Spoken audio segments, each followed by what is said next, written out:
full-grown buck, heading for the stream. Well, I think you're right on both counts, son. That's good reading.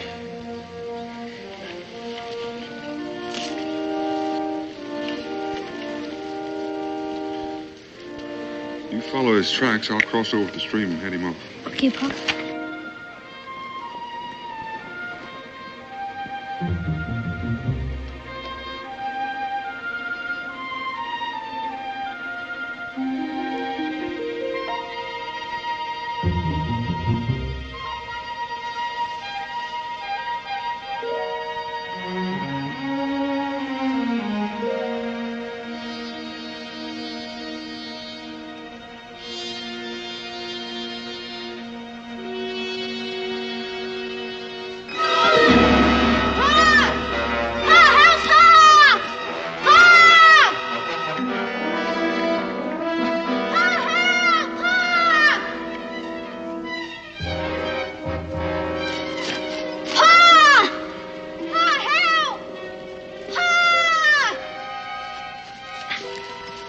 Son? Sure, but I bet that noise scared the deer off.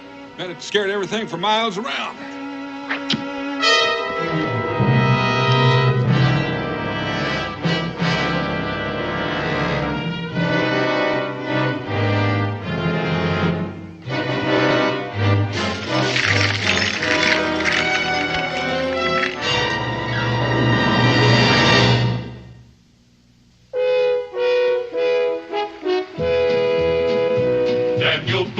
Daniel Boone, what a doer, what a dream comer, truer was he. From the coonskin cap on the top of old Dan to the heel of his rawhide shoe, the rippin'est, roaring'est, fighting'est man the frontier ever knew. Oh, Daniel Boone was a man, yes, a big man, with an eye like an eagle and as tall as a mountain was he. Oh, Daniel Boone was a man, yes, a big man, and he fought for America to make all Americans free. Daniel Boone was a doer, what a dream comer, truer was he. Daniel Boone, Daniel Boone.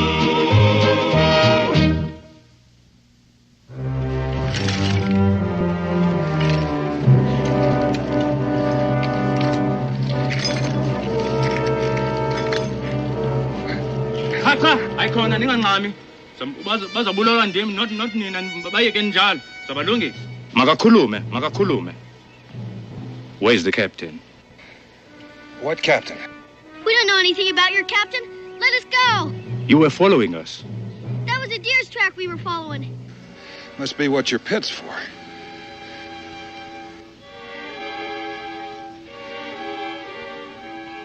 Lungi, some shy. Ah.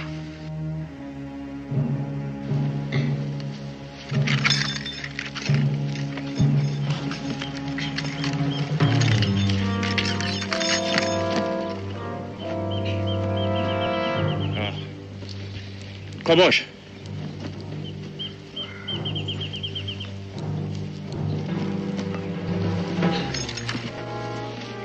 Wena.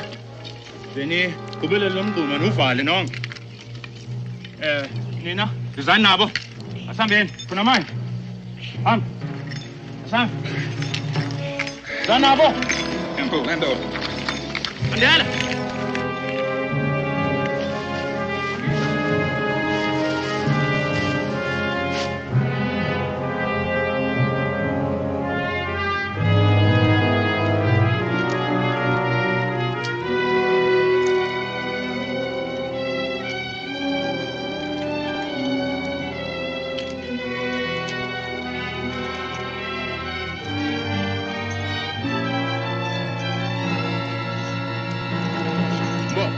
Lapis flashy.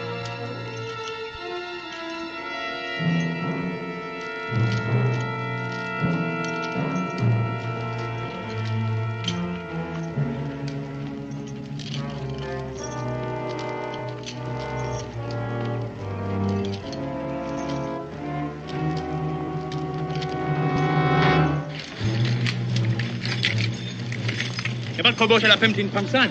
At kobosha na matarat. Kudala bestrupala.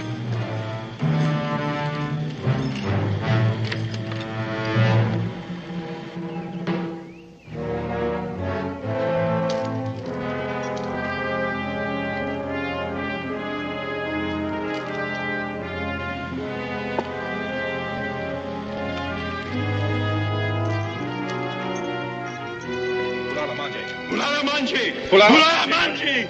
Fulala Manje. Fulala Manje.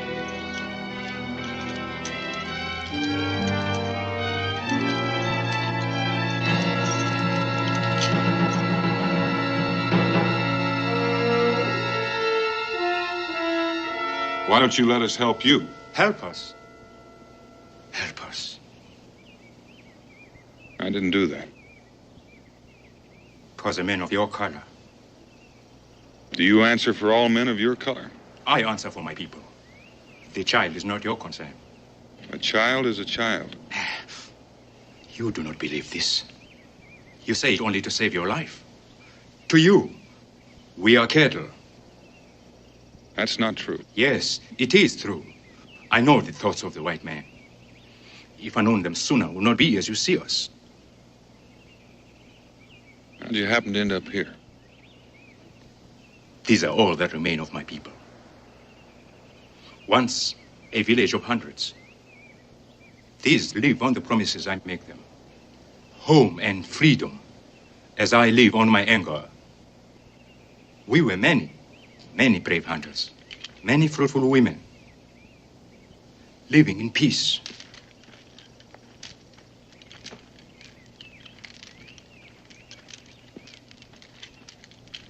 And then we began to hear of whites with chains and guns, of their greed for black flesh.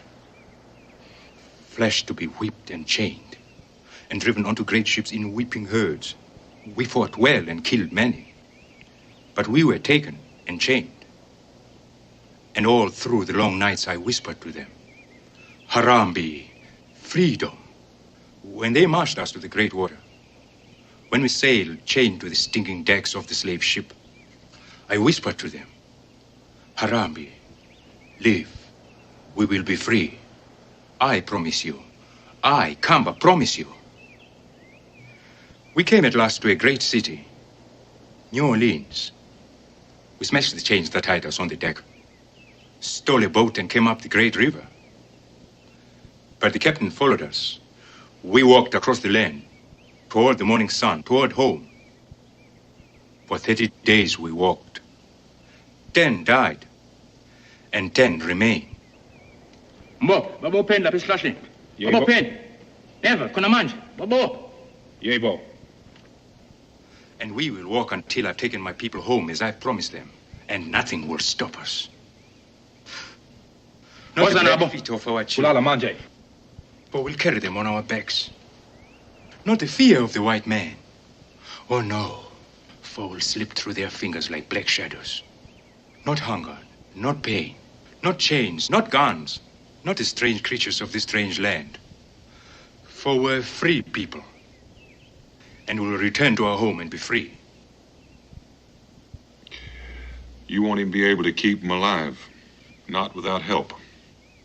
And you, of course, will help us. Why should I trust you? You have no choice. You keep on heading east, you'll come into the cities, where they'll put you in chains again and sell you. White men, like you. Almost any white man you see. But you're different. You want to help us. Yes, I am different. Just as all men are different from each other. Just as you're different from Africans who sell their own brothers to the slavers. You know as well as I can. Good and bad. Has nothing to do with color. Why should you help us? Since you're not likely to accept any other reason, just let us say that we want to help you in exchange for our lives. You need food, medicine, tools to remove those chains. We can get them for you. We have supplies cached near here where we keep our traps.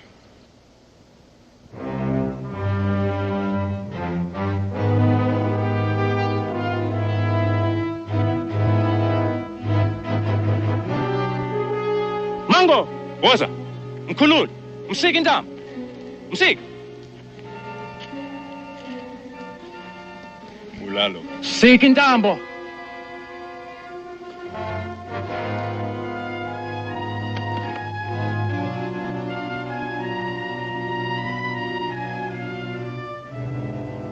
what about my son? I do not trust you. But you're right. I need help. And you will help me. Not because you're different, but this one stays.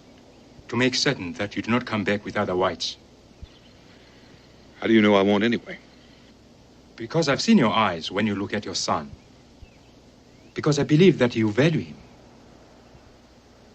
I have your word he won't be harmed? Not if you bring food, medicine, and tools to cut our chains. And come alone.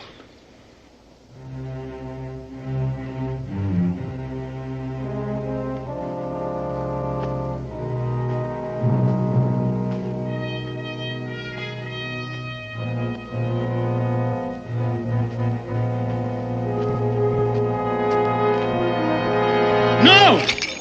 Mingo, that is from side. You mean I'm supposed to travel without a weapon?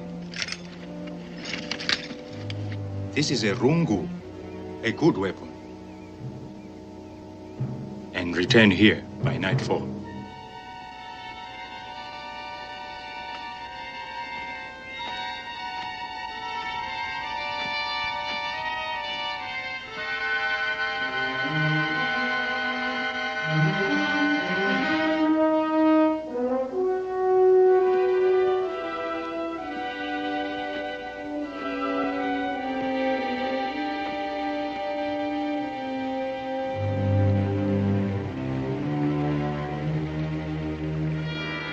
Well, Mitchum? I don't know. You don't know? Captain, this ain't magic. You follow a track, the track stops. Your guess is as good as mine. Well, what did I hire you for? You're supposed to be an expert tracker. Deer, puma, bear. They're smart, but they ain't this smart. Smart? They're ignorant savages. Begging your pardon, Captain? They may be savages, but they ain't ignorant. They're smart enough to stick to the stream when they catch wind they're being followed. That blasted Mitchum, I'll have you keel-hauled. You tell me you lost them. No, we'll just follow the stream and find where they got out. We'll find them. Your sensible savages don't like the water that well. Sensible savages. A few touches of the lash, we'll see how much sensible they are.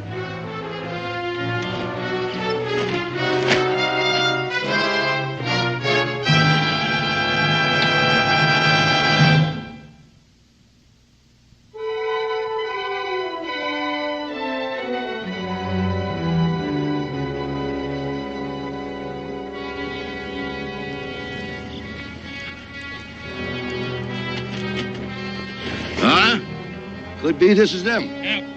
Yeah! See any trucks over there? Yeah, heading this way. We found them. Found somebody. We'll see.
What is it, Mason? Somebody's coming. Everybody spread out. Keep quiet.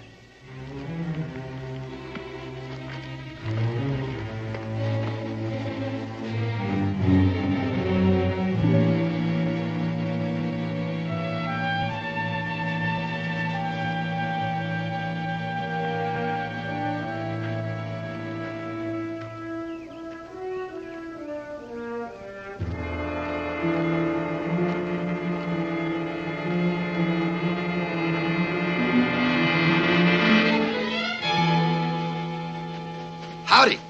Hey, I'm sorry I jumped out on you like that. I thought you were somebody else. Uh-huh. Maybe you've seen what I'm looking for. Who is this man, Meacham? My name's Daniel Boone. Daniel Boone. Say, I heard tell of you all the way down to Louisiana. My name's Jack Meacham. This is Daniel Boone. Captain Hazel Webb, the good ship Connecticut. My pleasure, Boone. Glad to know you, Captain. No, you'll excuse me, but I'm kind of in a hurry. I take it this is your territory. Perhaps you've seen some of my cargo. Cargo? In the middle of Kentucky? That's pretty good. This damnable cargo has legs, Boone. $10,000 worth of African slaves. Prime stock for the market in New Orleans. Escaped my ship. You help me find them, I'll pay you well for it. Sorry, but it's not in my line. You generally carry this kind of a weapon, Boone? You think I owe you some kind of explanation? No, my boy. Just friendly interest. I figured maybe, if you would run into some kind of trouble, it'd be useful for us to know about it. I appreciate your concern, but I am in a hurry. Boone, I'm a hard man, Boone. A good captain. Took me 20 years to get my own ship. I don't intend to lose it now. If I lose that stock, I lose my ship. Now, this weapon you're carrying is definitely African. A rango. Now, where are them slaves? I told you it's not in my line. This here's a bill of sale, Boone. For them blacks for property. My property. Now, why don't you? I'm sorry, I can't help you. I told you I'm in a hurry. Boone, you know it's against the law to aid fugitive slaves? We don't have much call for it out here. It's against the law of your country, even out here. Don't you stand on the laws of your country. I'm standing right in the middle of my country waiting for you to let me pass.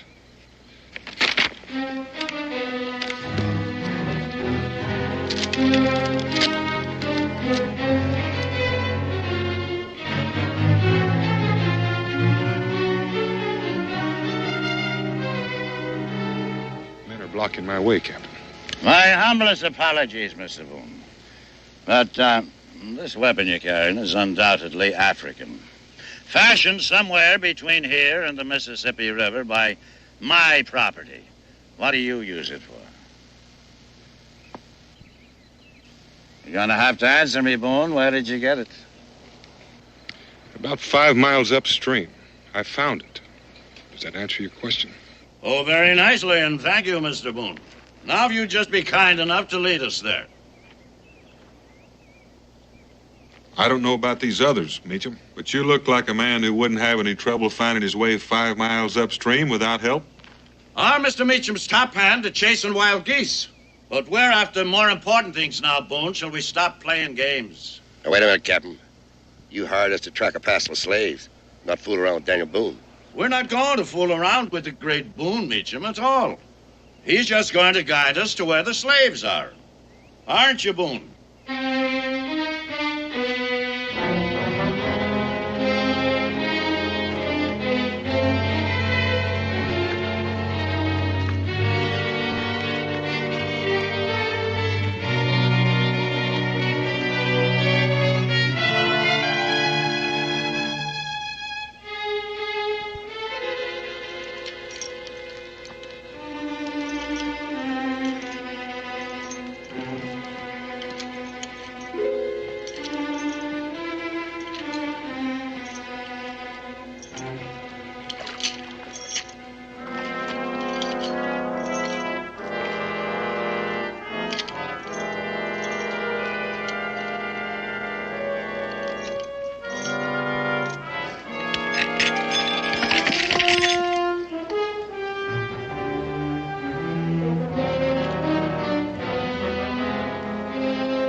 Thanks, Daniel.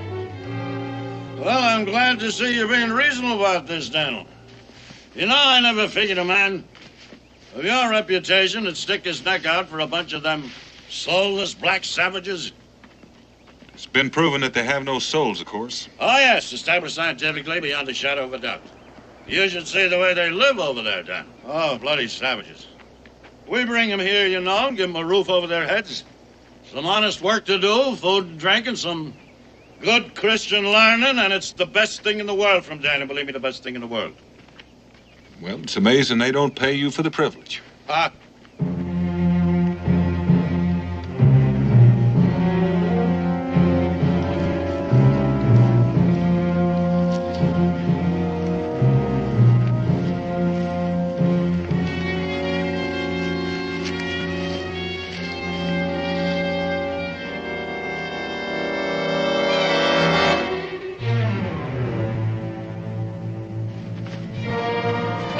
gun check.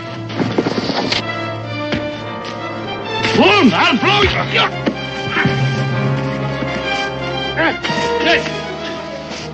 All right, get him out. Get him out.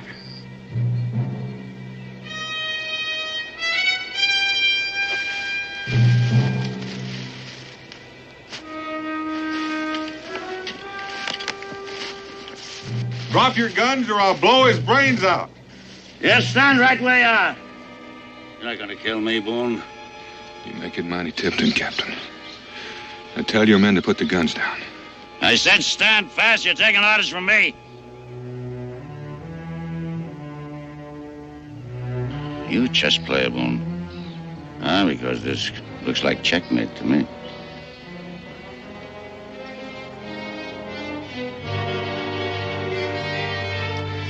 Kill you, Captain, if I have to. That's no point, Daniel. Don't you see? You need me alive. I need you alive. You kill me, my men will feel free to kill you. And if I kill you, then I don't get what I came after, do I? Huh? So it does look like checkmate, doesn't it, Daniel? Sure. Sure, you're free to leave, Boone. But there ain't nothing's gonna stop me from following you, now is there, huh? Yes. Looks to me like checkmate, doesn't it to you? I spent over 20 years at sea, Boone. Man gets the chance to do a lot of thinking. Thinks about a lot of things. What makes men do some of the things they do? And I've, been thinking about you. What are you, one of them bleeding hearts? Now, you look like a God-fearing man, Boone. I'm sure you must have read the good book. It's all in there. The sons of Ham were born in bondage. They shall live by the sweat of their brows. Comba's supposed to be a slave. And you're supposed to be a slaver. And you're supposed to traffic in human misery. That the way you read it? That's the way I read it. Thinking about maybe trying to escape when it gets dark, huh? You better put that thought right out of your head, Boone. Because if we don't get to Comba's camp by nightfall, well, they will just throw a couple of, half hitches and a bowl and a two around you and make you nice and snug till morning, huh?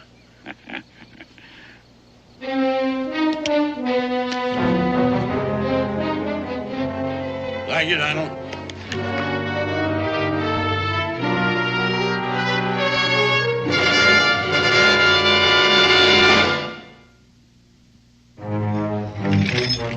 Bonita de la Paz. Diego. Pangsan.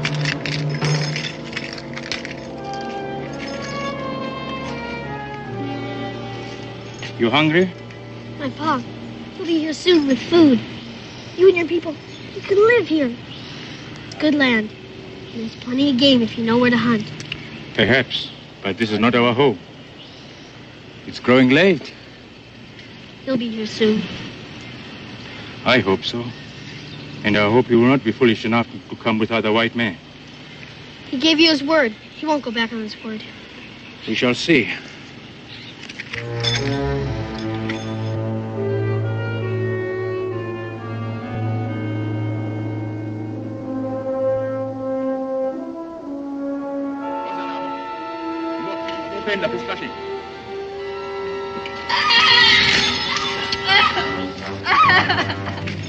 Linda. Yin.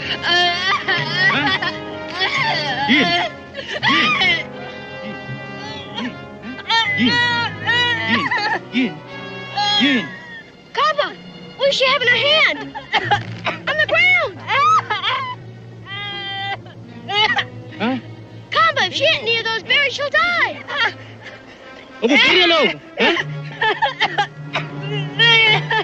Kaba, untie me. I know what to do. I won't run away. Kaba, please, untie me, or she's gonna die. Those berries are deadly poison. Let you mess. I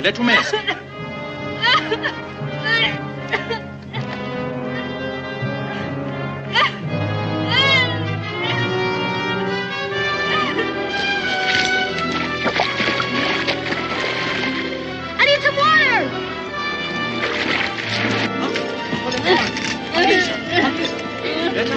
Pangisa.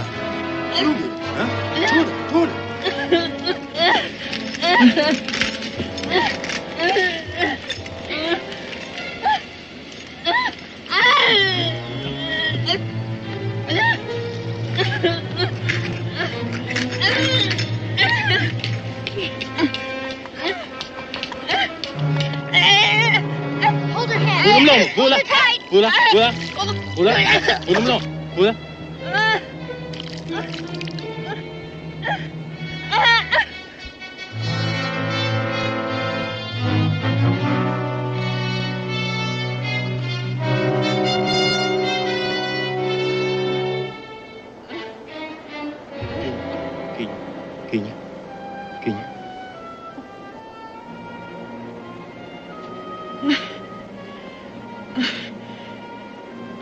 She'll be all right.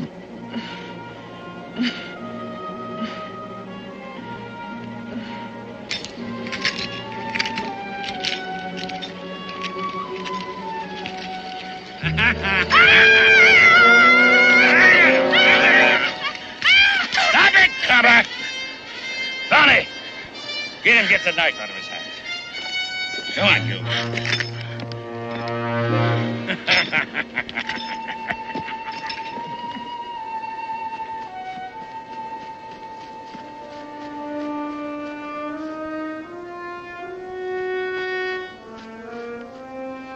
Oh, thank you, Boone, for helping me recover my property.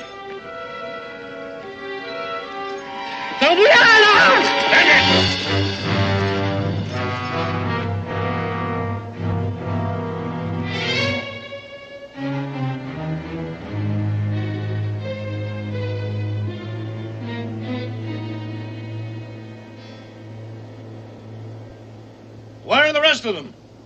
Speak to me, you.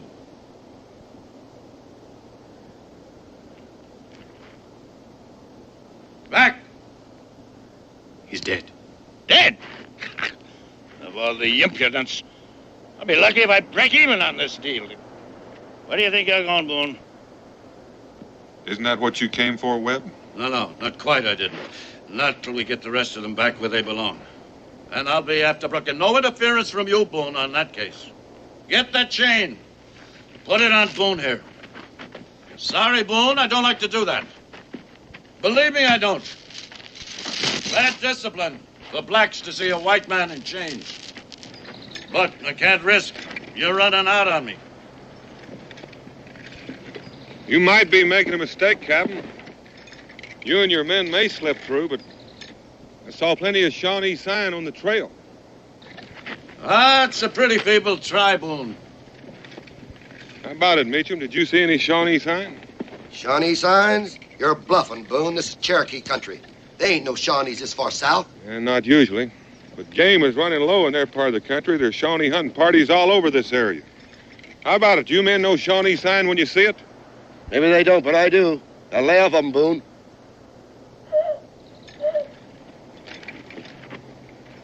Did you hear that, Meacham? You better keep your eyes open.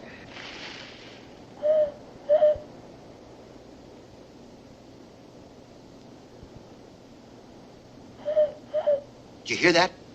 Hear what? That bird. Huh? A bird? What are you talking about?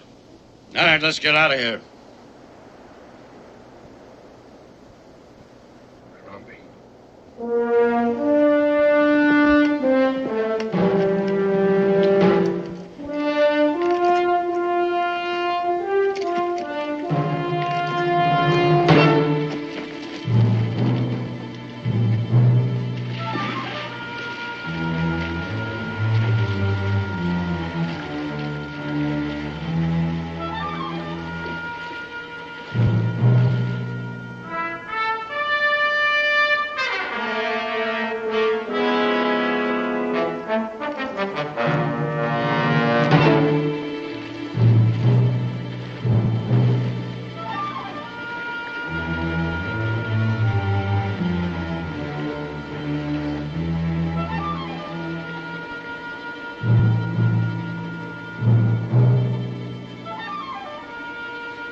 Mitchum? Indian beads. Could be Shawnee, could be Cherokee. All right.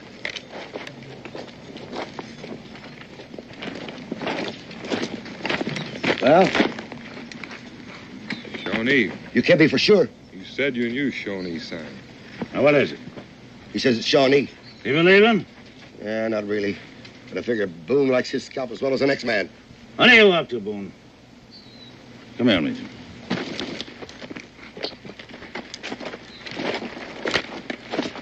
Listen, Meacham, we don't like this. Shut! Steady, lads. Now, steady as she goes. Can't you see he's only trying to panic you? And you're going right along with him. Now, come on, let's get this line moving. How do you know there ain't no Shawnee out there? Well, if there is, you'll take care of them. Help me get my stock back where it belongs. That's what you're being paid for, ain't it? Come on, take it. You ain't paying us all that money, Meacham. Anyway, them slaves are slowing us up. I say let's get out of here. Nah, let's stick around for a while. You keep your eyes open. Flash of Adam's ale.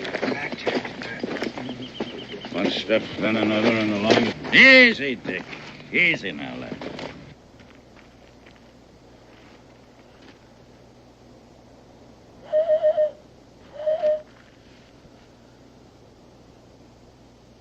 Did you ever see a Shawnee scalping knife? One swipe and your hair's going right down to your eyebrows. That's Blarney, Boone. Chop, chop! Come on! Look! Up! Harambe. Harambe. Hey! Hey! Hey!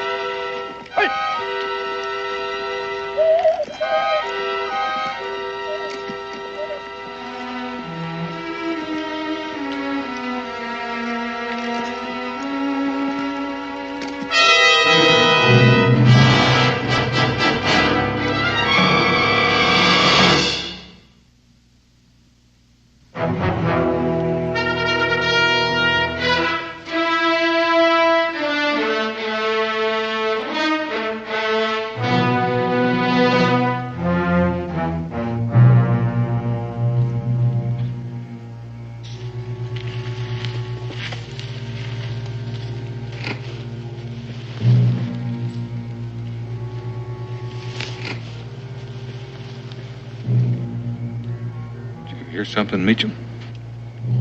No. I didn't hear nothing. Did you? Yeah, I thought so.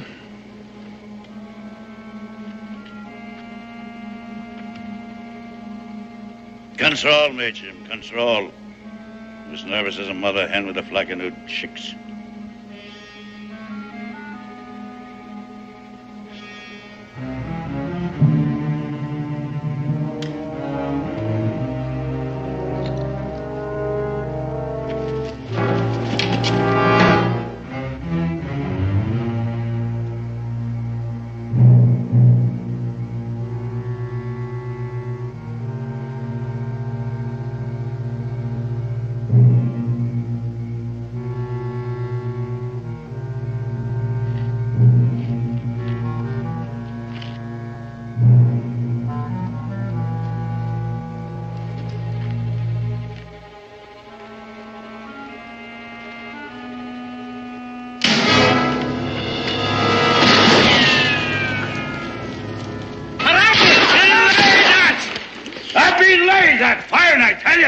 There's nothing out there.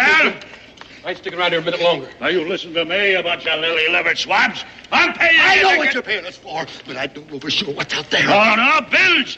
You're shooting at a bunch of shadows. Now, you'll all obey my orders. Also, help me, I'll take the cat o' nine tails to you. That's it. Finish him.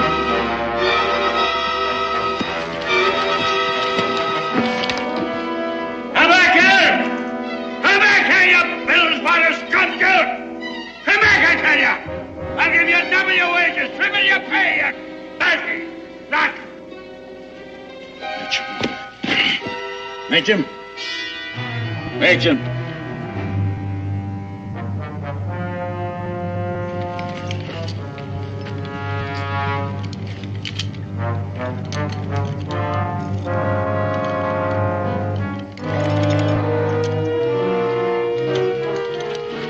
All right, Boone. shoot. But can you reload? What'd you call it, Webb? A checkmate? What do you want? Drop those pistols. Hand me the keys.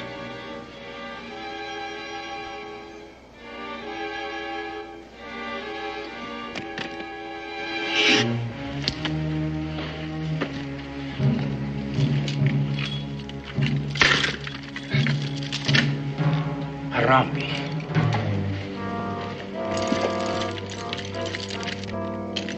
Harambe.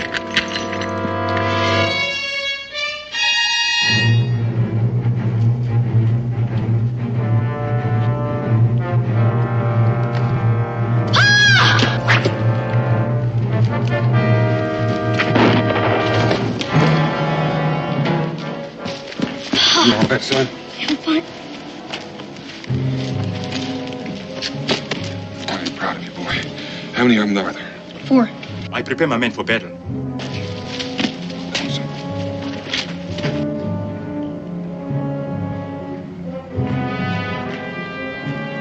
We madoda, ngifuna nihambe niyomlanda khona manje nimbulala abanye mabaye ngapha abanye baya ngapha ngisani ke madoda. Nihambe nimshaye nibabulale bonke. Stay here. Where you going? I don't want the Shawnee to get the captain anymore, and I want him to get you. If you save him, I will kill him myself.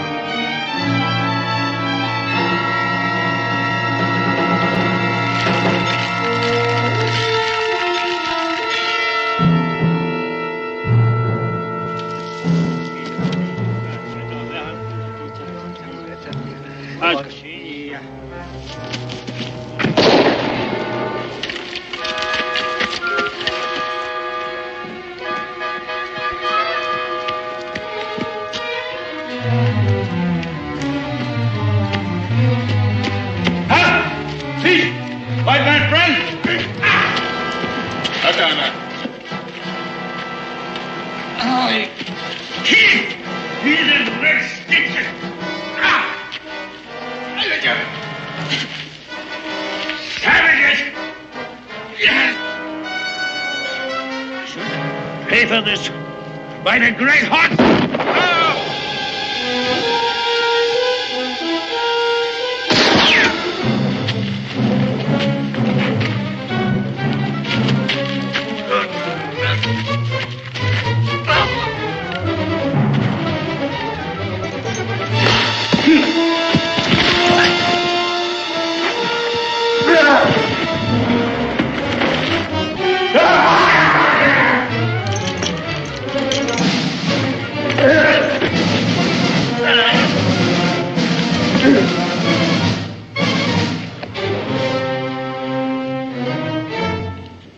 Kebal mango.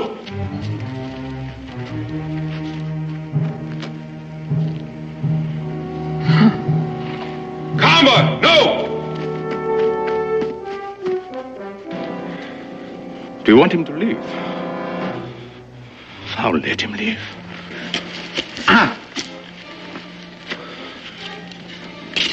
You have taught me that all white men are not bad.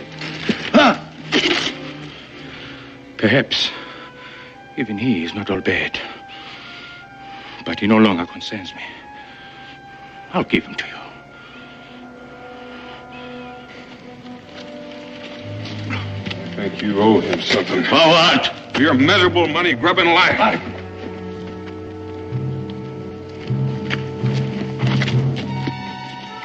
Gamba, you see this? It says he owns you. Now look here, Boone, the laws of this You want to talk to him about his country's laws? Harambe! Saychisa ngoku le ncwadi. Bikade siqabangele. Yatsha. Sobe siphinde ngoku basibulala abebelungu. Harambe. Nizahamba ke ngoku. Nonke. Hambani. Now I'll take my people home. You never make it, Gamba. If you continue east toward the morning sun, you'll just be captured again. But there is land beyond Cherokee country. You and your people can make your homes there. What would we find there? Good land, game for your hunters.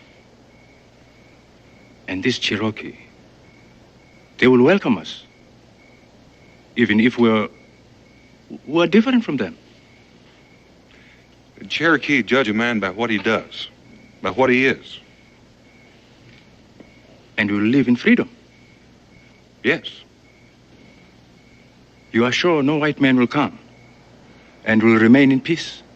I can't promise you that, Combo. No man can. But you'll have as good a chance as anybody else. Harambe. Harambe.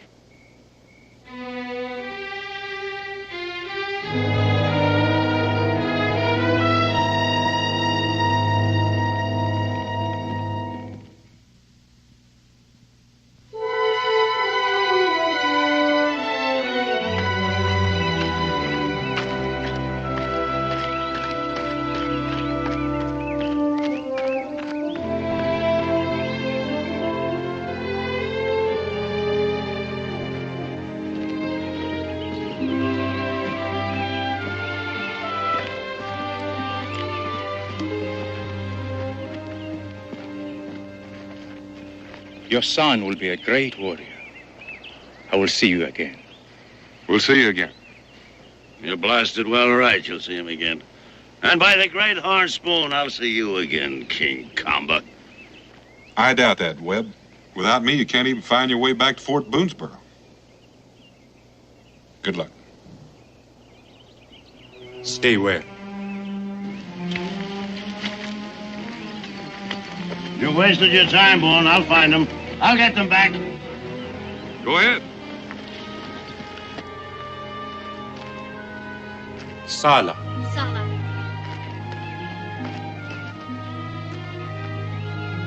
Oh, but Daniel, I could die out here if them heathen redskins don't get me first.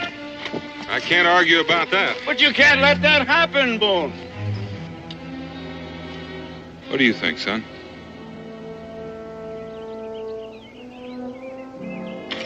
Well, you saved his life once. Seems a waste to leave him here now. All right, in that case, get in.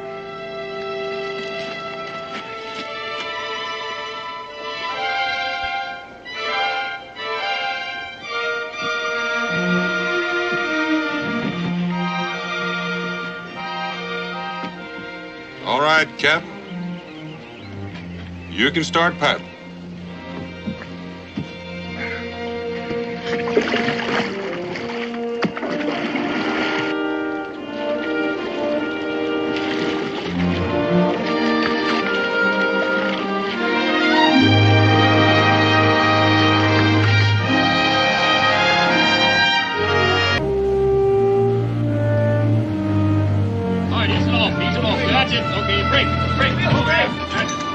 Easy!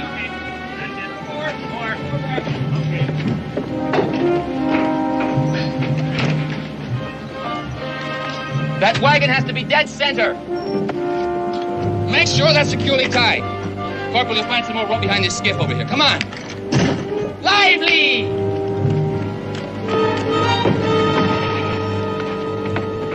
There it is, Daniel. Food, medicine, and ammunition. The difference between survival and total annihilation for Fort Courtney. Well, with any luck at all, we ought to be there in 3 days, Major. 2 days, Daniel. The fort can't possibly hold out more than another 48 hours. Major? The cargo's ready for loading, sir. Very good, Lieutenant. Proceed. Sir, there's one thing more. I'm sure there's been some mistake, but your adjutant just told me that I am to share my command in this mission with some woodsman by the name of Daniel Boone. We can discuss this later. Oh, no, Major. Let him go ahead. He may have come up with some first-rate objection to that backwoodsman. Lieutenant Nolan was only recently transferred here from the East, Daniel. Considering our short notice and all, he was the one officer available who'd had experience with boats. Sir, from what I've gathered, this being a strictly military operation. You called him Daniel, sir? Yes. This is your backwoodsman. Glad to know you, Lieutenant. No offense personally, Mr. Boone. I'm glad to see that you appreciate the situation. Oh, I do. I was just wondering if I could be of help, if you'd mind having me along. Not bothering your command, of course. Well, I see no reason why not, since you put it that way. I'm sure you'll find the trip most interesting. Well, to tell you the truth, Lieutenant, I've made the trip before. Now, the Major tells me you only have 2 days to get there to prevent the fort from falling. Yes, Mr. Boone, that's true. Now, if you'll excuse me, I'm very pressed for time. Lieutenant, speed alone is not the answer. I'll show you what I mean. Here we are. Here's the fort. Now, the river narrows about here, with heights commanding the passage about here. Mr. Boone, I've seen a map of the river before. I've seen the river, Lieutenant. Now, the point is, if the British have thought to station troops anywhere along this river, and the way they block land routes, it's my guess they have. This is the point they most likely have picked. Right above this suspension bridge.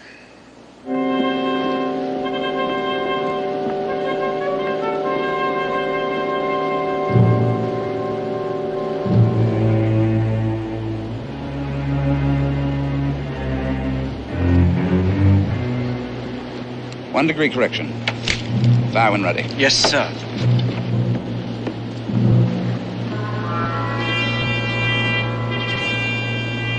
One degree correction. Fire!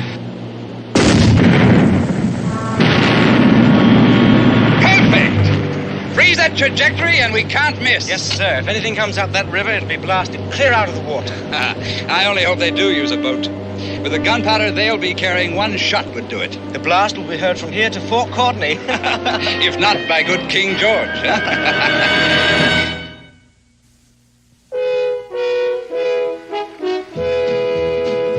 Daniel Boone, what a doer, what a dream comer, truer was he.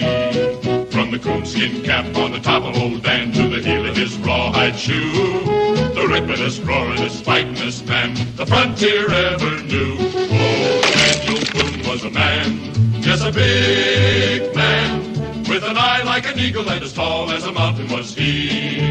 Oh, Daniel Boone was a man, yes, a big man, and he fought for America to make all Americans free. Daniel Boone was a doer, what a dream comer, truer was he. Daniel Boone, Daniel Boone.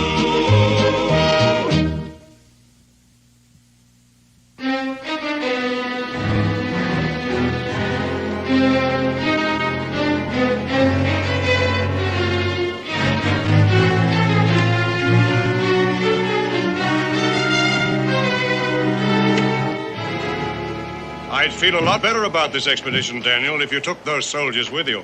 Well, I'm not one to turn down help, Major, but unless they're Pullman, there's just no room on board. But suppose you do run into a British force somewhere along the way. Well, I don't suppose I could carry enough soldiers in that situation to do any good anyhow. I suppose not, but that young lieutenant.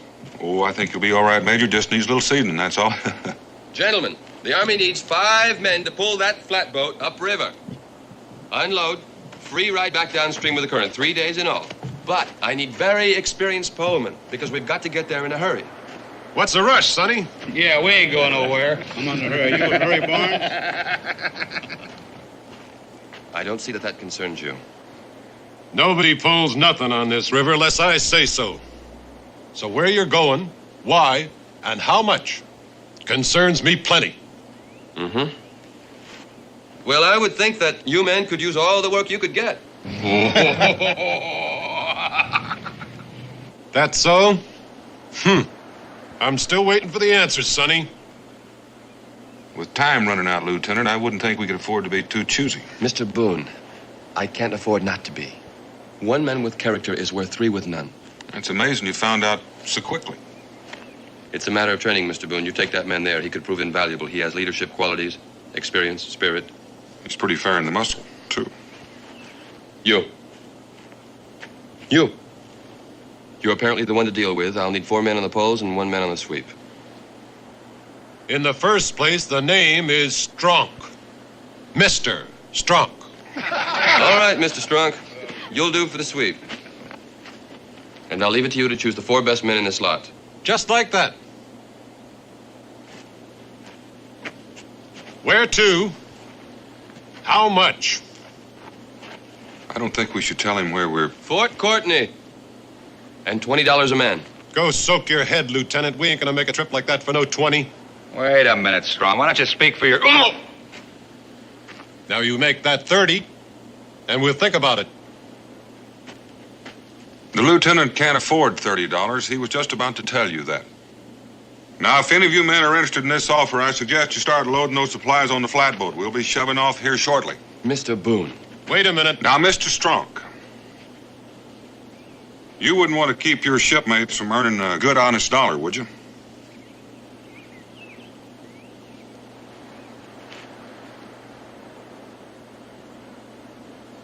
Well, I guess if it's for the Army, it's our patriotic duty.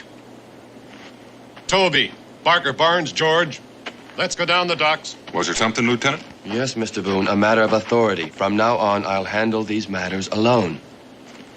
If you prefer. Can we get this stuff loaded first? Fan out down there.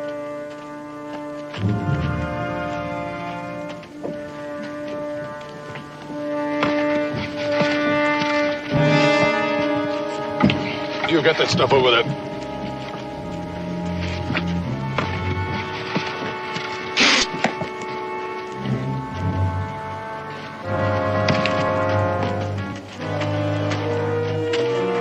Here.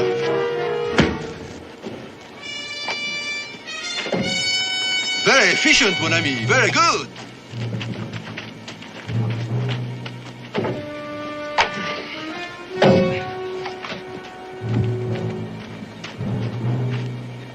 Now, just one more.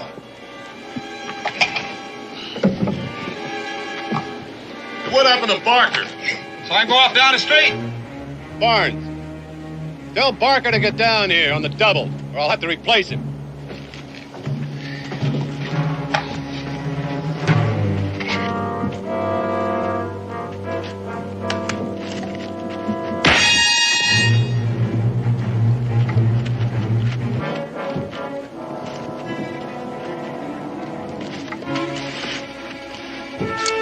Come on.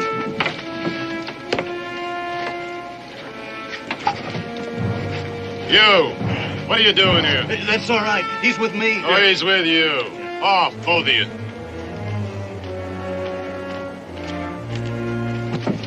Excuse me, sir.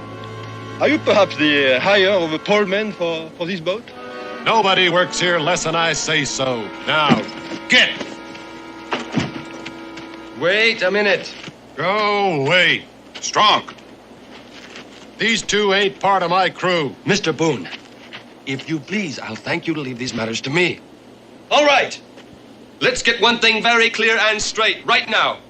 If anybody is dissatisfied with money or conditions on this expedition, they can leave. No. Very well. Finish securing the cargo and get to your polling positions. Strunk, you on the sweep. You and you pull on the port side. You and you on the starboard. All right, hop to it. Like I said, a little seasoning. Mr. Boone. Thank you. I assure you, I am quite capable of handling these matters alone. Some matters you are, Lieutenant. Is there some question, sir, concerning my command? Not in my mind, but for the sake of this mission, you'll take Daniel Boone's advice and you'll abide by it. If that means splitting your command, then consider it split, at my orders. Yes, sir. Hereafter, you will confine yourself to the operation of the boat, leaving all other concerns to him. Yes, sir. And in that connection, your boat appears to be ready. Yes, sir. All hands prepare to move out.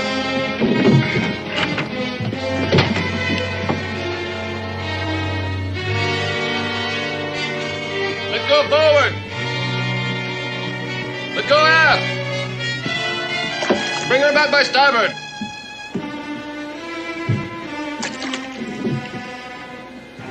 Push, boys, come on!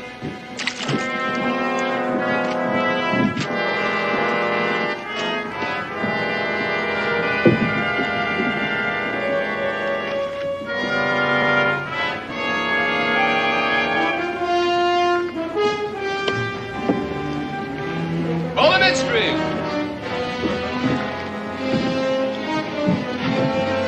flagpoles, heave! Oh. Well, it's easy to see you know your way around boats, Lieutenant. As the Major ordered, I'll perform my function and you will perform yours. I hope there'll be no difficulties between us. Is there a reason why there should be? I know a man's first command sometimes can be kind of a strain. The Major told you? This is your first? No, I just kind of figured that out. Pull the midstream, heave! You know, Lieutenant, one way to look at this might be that it's kind of a big opportunity. I do. And as long as we keep to our own divisions of responsibility, I won't be held liable for the mistakes of others. I see what you mean.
Parker and Barnes, Frenchie.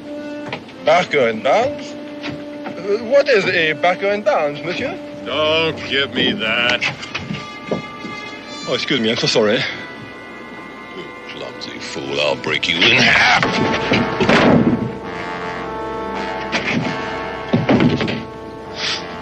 Would you perhaps enjoy a bit of sport, monsieur? This is an excellent weapon. Makes a good game, doesn't it? A game you want? Yes. Marbles, bumblebee peg. It's a boy's stick. It's a man's weapon. Mr. Strunk, what are you doing? Back on that sweep before we go aground. You're right.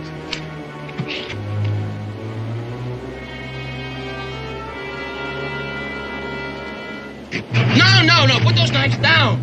Sit up.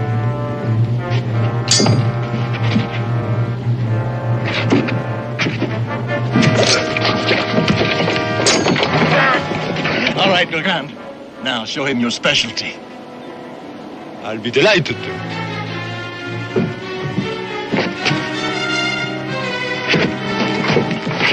Seems you gentlemen don't hear commands too well. With the Lieutenant's permission, I'm sure you all have good hearing for the clink of coins. And if there are any more shenanigans like this, those responsible are going to have their pay docked by half. And if you don't like it, you can always swim back. Right, now back to your posts. You've cost us valuable time.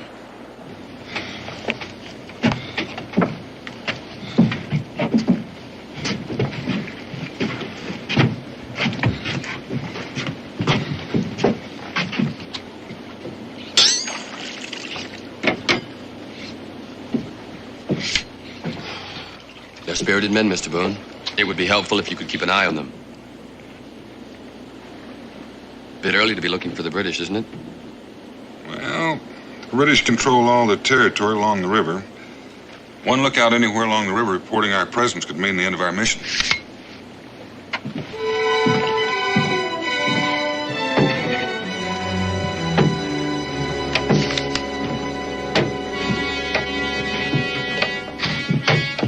I knew it was a mistake to bring them to. It was a mistake for you, Strong. You'll be shown for the blowhard that you are. Listen to the braggart. He can't even buckle his shoes without the help of a sidekick. You better pay attention to your job, Strong.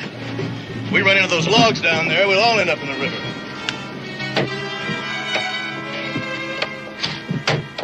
Strong, bring her alongside those logs.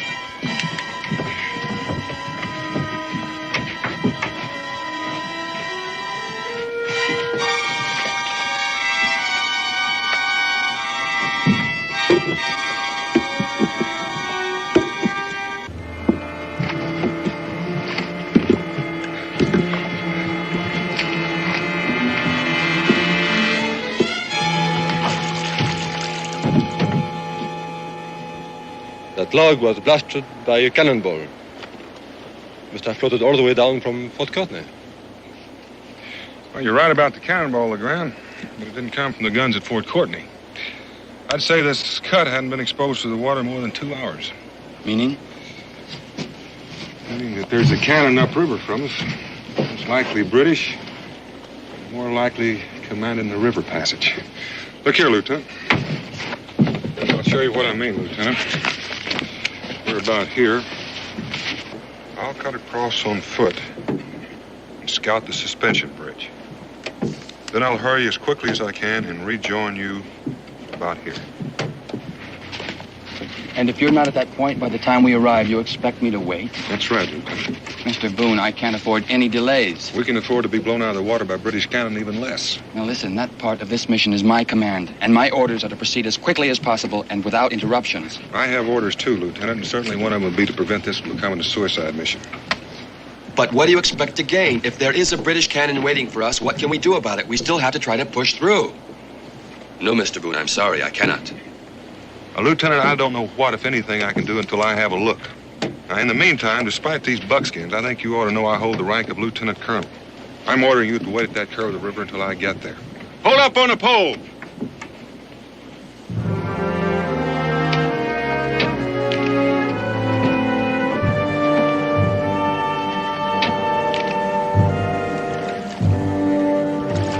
Carry on, Lieutenant. All hands, start pulling.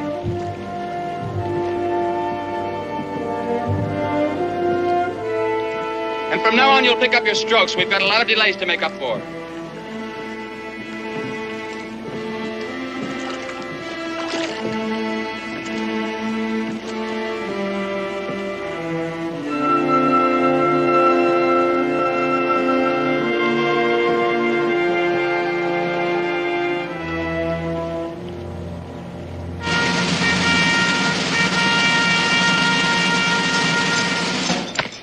Captain, I want you to double the sentries tonight. Yes, sir.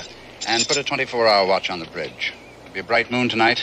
No chance of any boat getting past us if we're alert. Yes, sir. Sergeant, double all sentries tonight. Sir? Dismiss!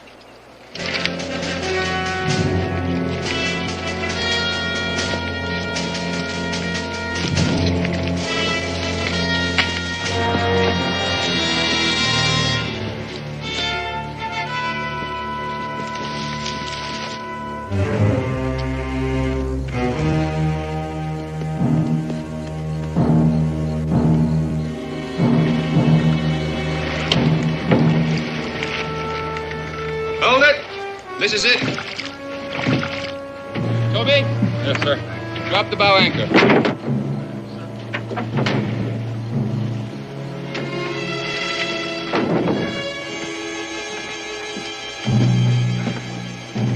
Rest your poles, men. You can break out some food while you're waiting. About time. Cherokee. Yeah.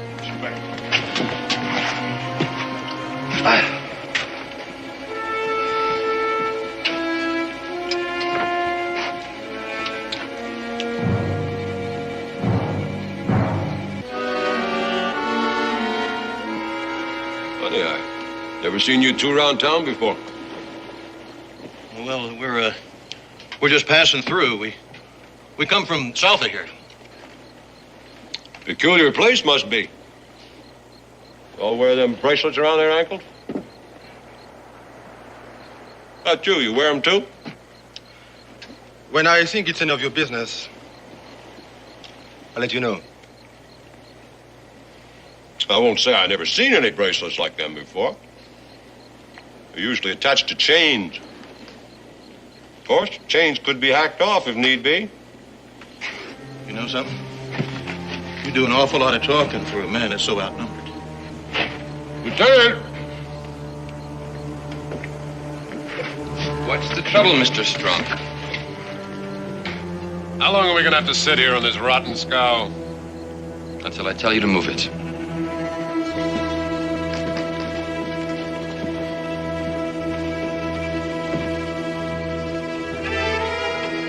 All right, Strunk. What are you after? What do you got? Nothing, probably. Except maybe a price on your head. Let's get off this thing. Stand apart! Mr. Strunk, what is going on here? You got yourself a couple of escaped convicts, and I'm claiming the reward. Convicts? Yeah, right down to them ankle chains. Toby, bring me some rope. You're both under arrest. You'll be confined and turned over to the authorities at Port Courtney. That would be very unfortunate. Very, but I have no other choice. Hey! Thank you, Lieutenant. Now stand back, the both of you. We are getting off here, mates. First one that moves gets the charge. Fair enough. I'll see that you get this one. Now drop that pistol. Drop it. You drop that boat hook, too.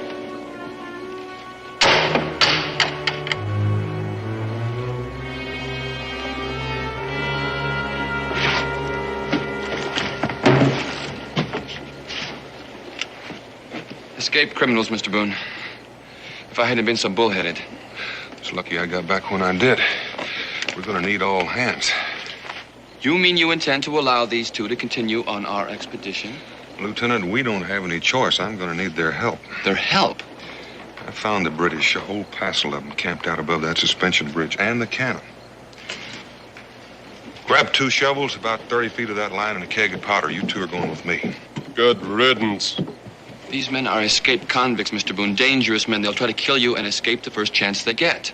Yeah, I expect they will, but I'll just have to see that they don't get the chance. Why don't you swap with me? Your pistol will be handier for climbing. You have a plan? Sort of. This will leave you with only 2 pole men and Strunk, which means you'll be able to travel about half speed. I reckon you can get to the bridge about dawn. That ought to give me enough time to fix that cannon so it won't blow you out of the water when you try to run past. Monsieur Boone, we are going where? We're going to pay the Redcoats a visit. That's dangerous.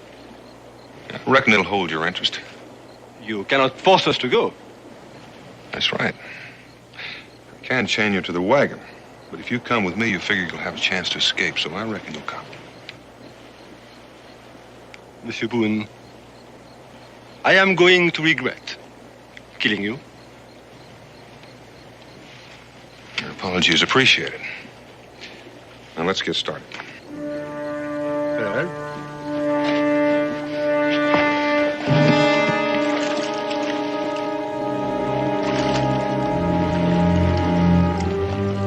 Remember, if you come inside the bridge before dawn, hang back till the sun comes up. Then come by as fast as you can and don't stop for anything, no matter what.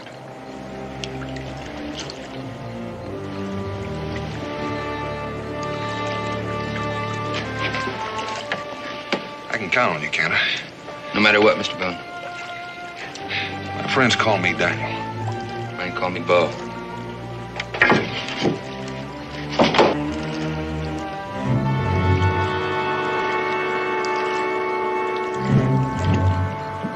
On the bow, up anchor.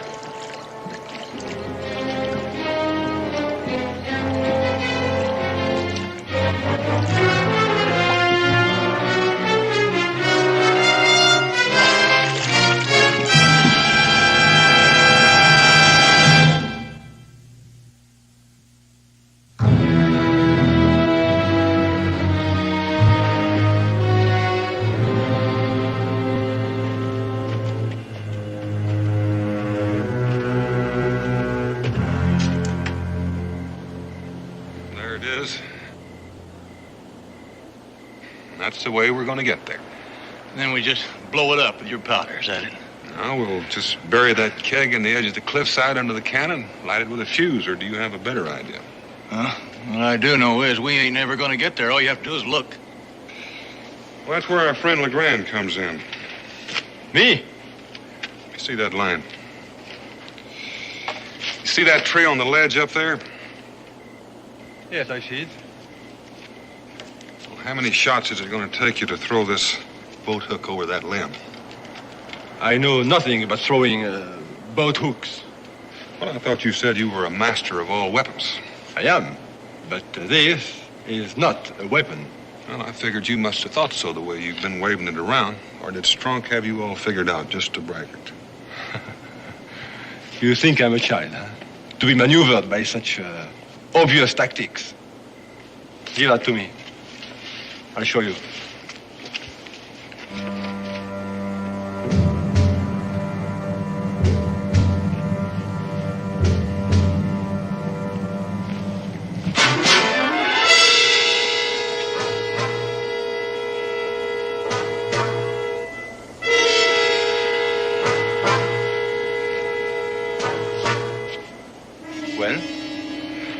Fair?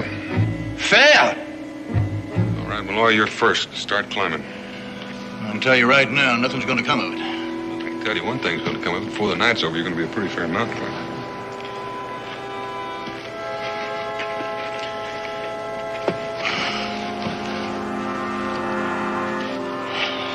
First chance I get, he's dead. You better be quick or I'll get him first. We can argue about that later. Climb.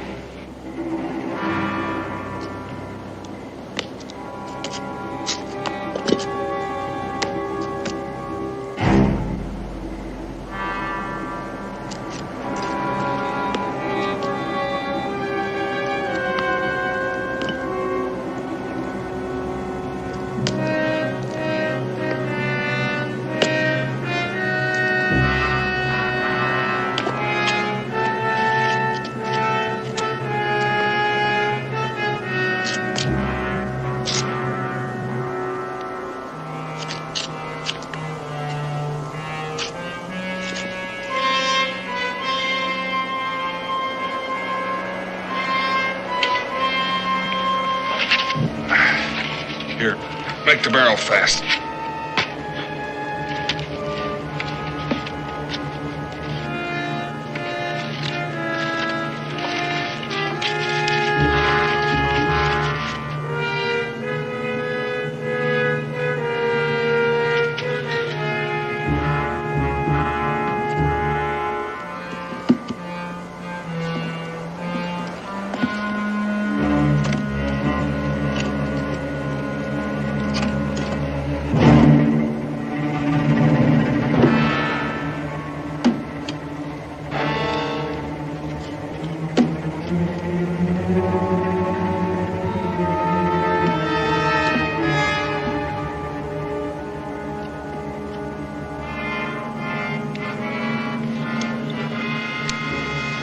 You're next.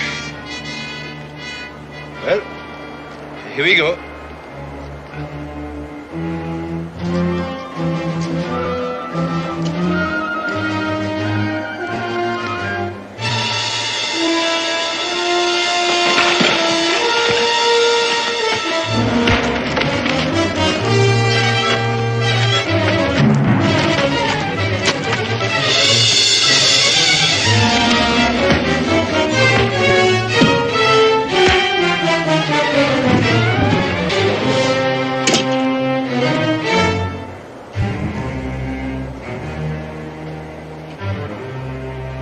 Why don't you fire?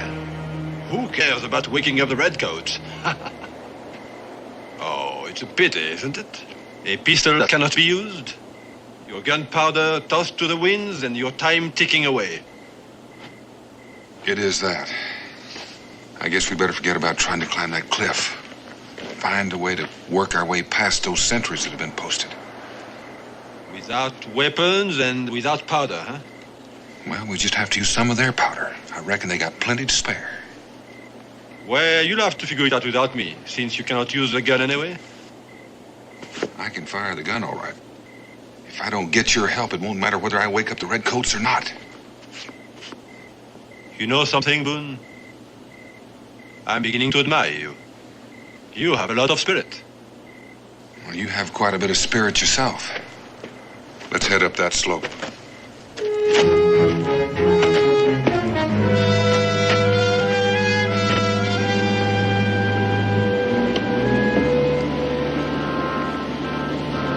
This is as far as we go. Toby, drop that anchor.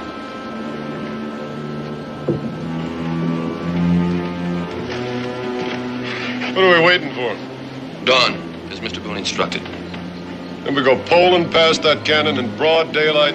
That's right, Mr. Strunk. Not with me on board. With everybody on board, Mr. Strunk.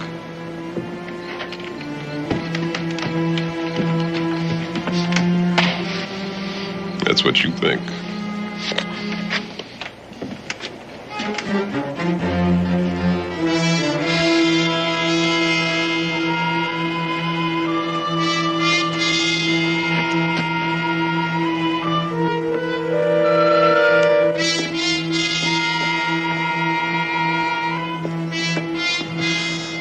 We're going to get shot for nothing. We haven't a chance of getting that cannon. See? Shots are coming from the garrison, all right, but they're not shooting at us. Let's keep going. What's the meaning of this? Who's firing? Caught him in the brush, sir. Keep your hands up. Serve you right if you had hit me, you blundering oafs. Man trying to do you a favor. Mind your speech, sir, and state your business. Or favor, as you call it. Well, fact is, it's a bit of both. Business for me, favor for you. But I'll do my talking to your officer in charge. You are talking to him. Which I could do a lot better, not being treated like some low-down prisoner.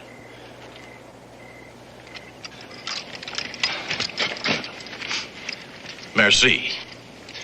Now, just what is it worth to you to find out something new about them supplies that are heading for Fort Courtney?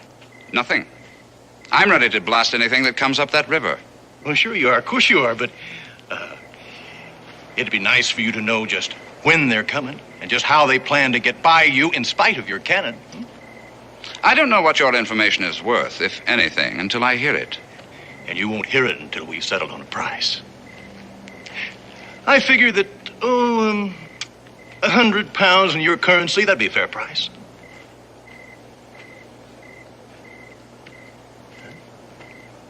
Well, while you're making up your mind, they'll come in here and knock your cannon out.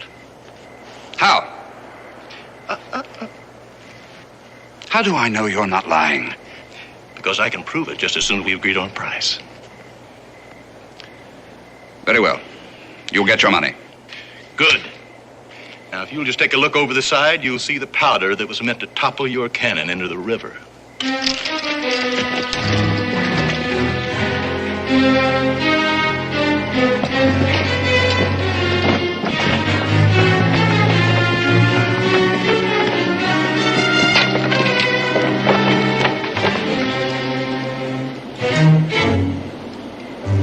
Looks like a keg of powder, all right, sir. Splintered, but nothing else.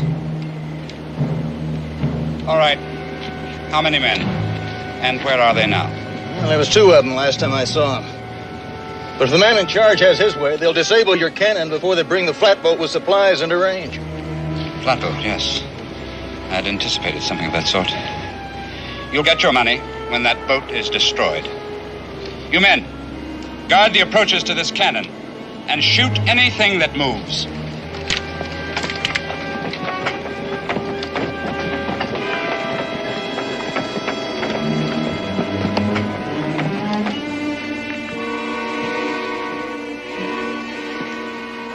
Either we move out right now or I'm going to take me a swim. Strunk, we move in no direction till sunup.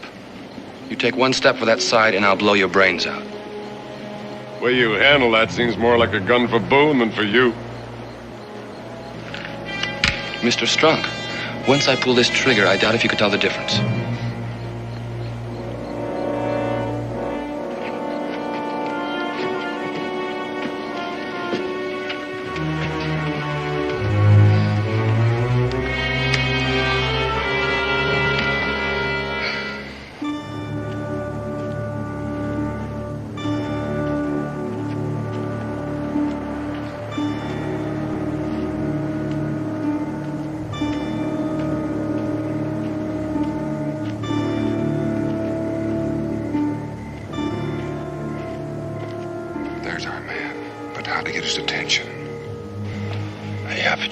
weapon for the occasion.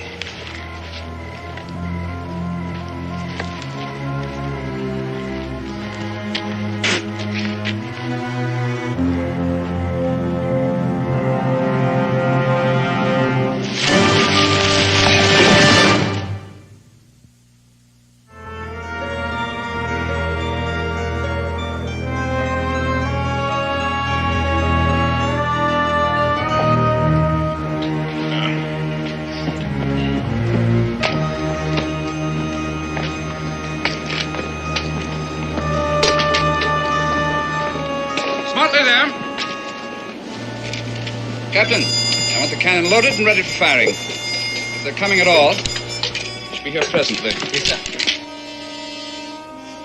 Break out the powder.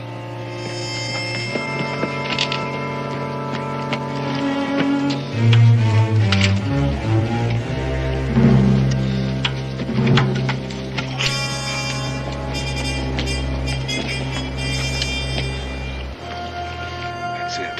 That's the cave. That's right. Now we know where the powder is. How can we get there? What we need's another uniform.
If this is some kind of trick, sir, all you'll get is a bullet.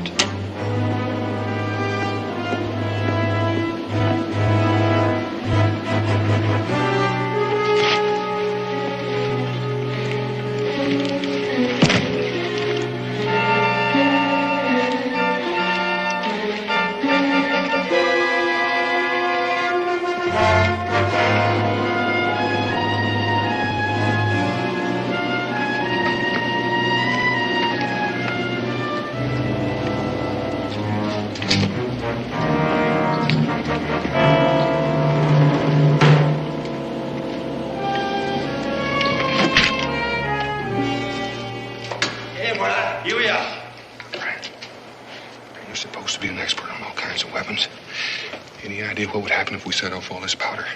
A shallow cave like this, the blast would level everything on the outside for quite a distance. That cannon is lined up directly in the mouth of the cave. Yes, but there is first the matter of setting off the explosion without including ourselves in the blast.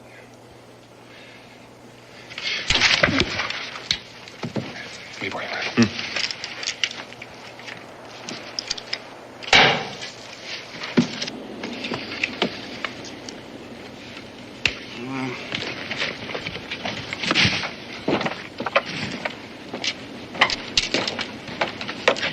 Patience, Colonel, patience.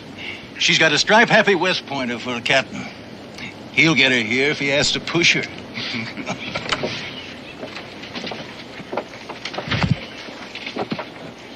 Isn't that thing loaded yet? Loaded and ready, sir.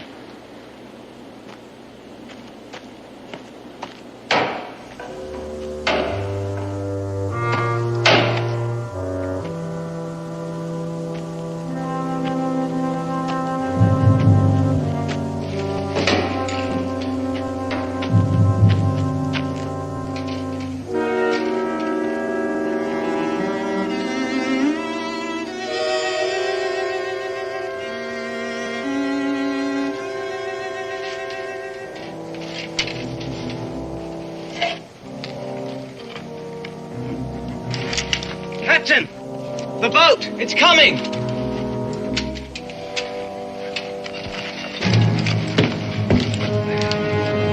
March to your post! To your post, men!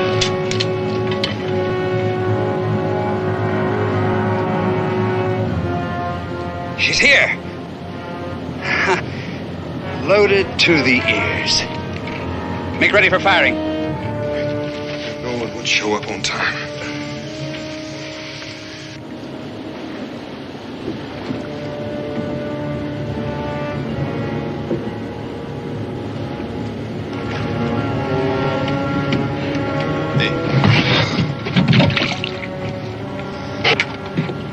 Looks like you're the man. He trusts you. So belt him. Get that gun. I don't want to have anything to do with this. You will if you don't want your head split in about 30 yards. He's just a boy. He's just a lad. He ain't worth 3 of us. As if you're still around to be counted now.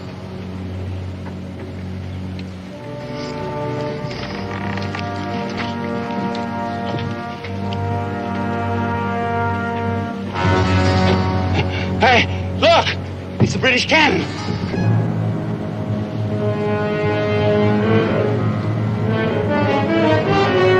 Stand by. She's almost in position. She'll be here any minute. The cannon is pointed right at us. That doesn't mean it'll fire. Keep pulling, Toby. Get on with your work, Toby. Strong, move.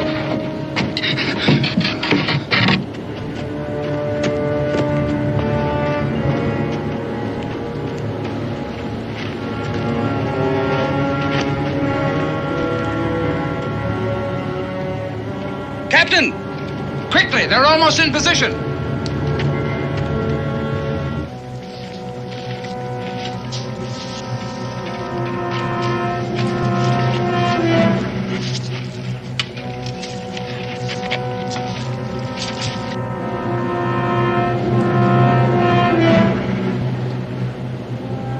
Ready? Stand by. Colonel, they're here! No, you fools! Back to your cannon, Nate! Back to your post! The cannon, you idiots!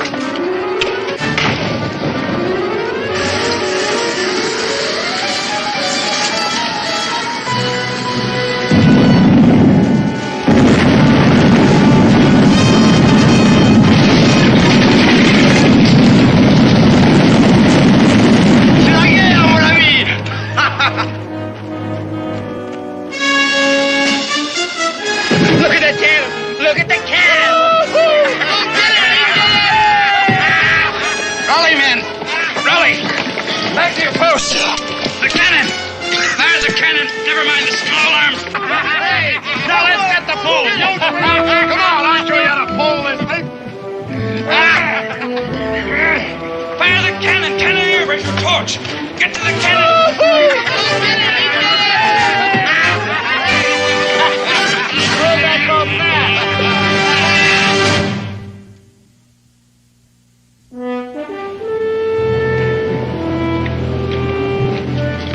Ahoy!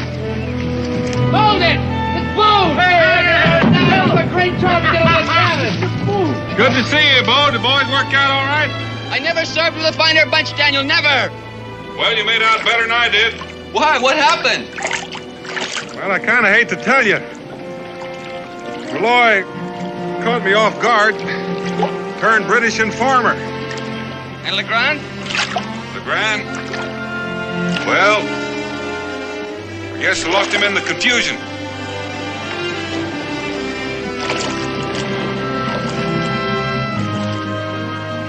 The important thing, Bo, is we're going to get those supplies to Fort Courtney on time, right? Right, Daniel.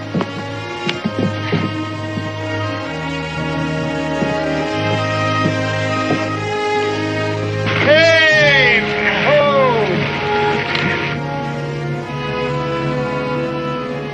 Bon voyage, gentlemen.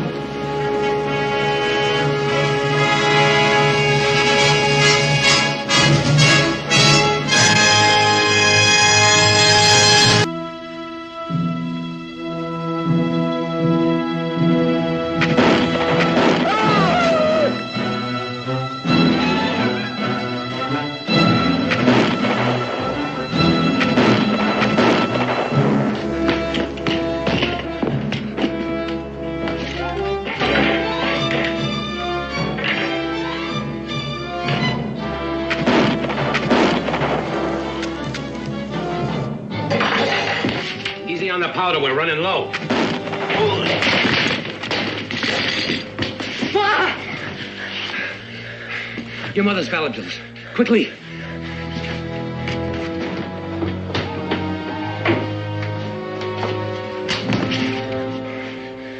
Almost $100. Your mother put it up for you. Cal, she was a thrifty woman. Mine, you'd be the same. Don't talk, Pa. I'll hold them off. Too many of them. Now, you listen to me, son. A man that won't face fact when he's got to ain't worth his salt. Now, use the tunnel. Take the Spanish horse and make for Boone's burrow and get to Daniel Boone. Your mother had kin there, Baltimore. And Daniel will help you locate them. I'm not going to leave you, Pa. That horse, that's all I've got to give you. I think his lameness can be fixed. And he may be of some value sometime. Take good care of him, son. And maybe someday he'll take care of you.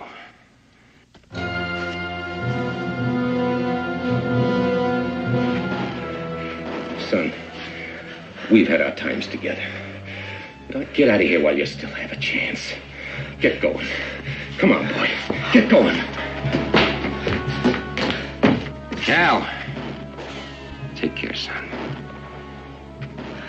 I'll come back with help as quick as I can, Pa.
Daniel Boone, what a doer, what a dream comer truer was he.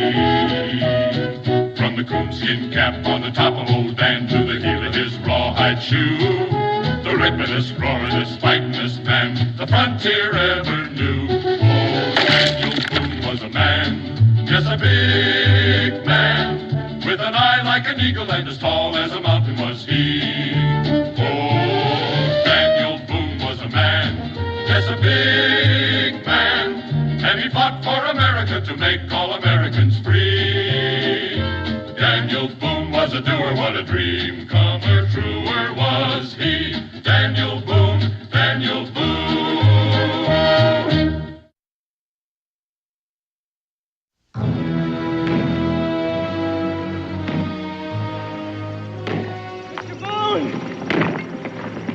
Mr. Boone!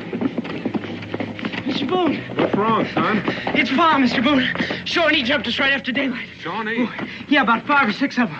Pa got some before he was hit, but he's hit awful bad, Mr. Boone. I'd have gotten here quicker, but Gideon's still pretty lame. Do you want me to go to the fort for help? There's no time for that, Becky. But, Dan! It's all right. It's likely just some renegades looking for what they can steal. Dan Calvin's just a boy. You don't know what you might find. Caleb Trevor's his father, Becky. There's something a man has to do, even a young one. He'd never forgive himself if he didn't go back. Chavez will take care of his horse. Come on, son. Yes, sir.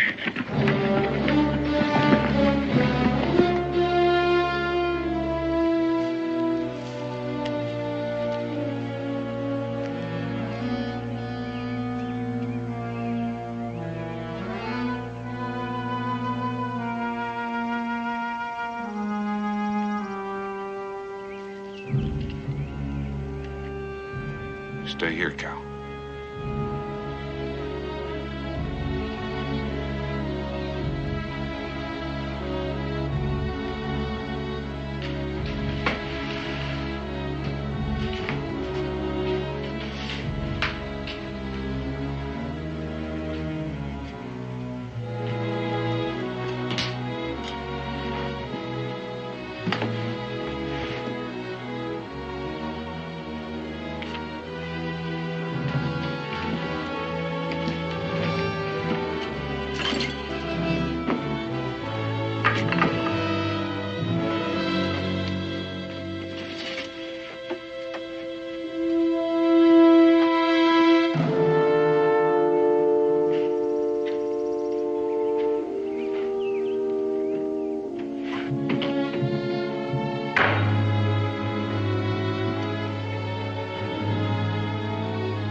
They didn't find him, son. He made it to your tunnel somehow. He's dead? It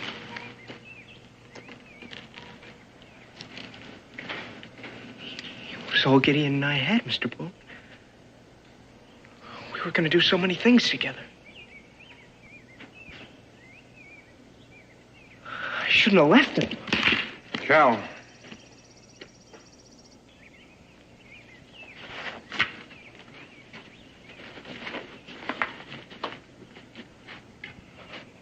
Pa said Gideon would be faster than any of them once we got his limp cured.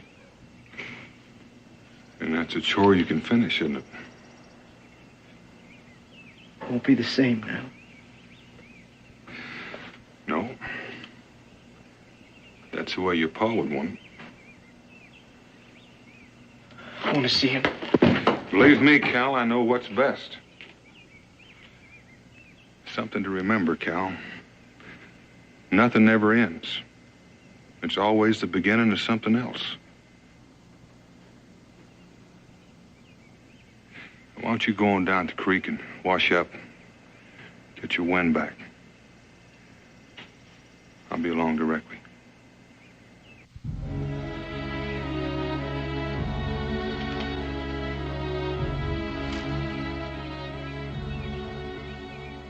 Mr. Boone.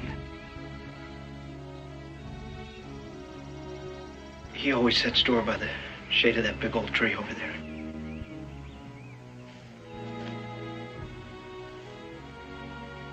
Can't think of a likelier place, son.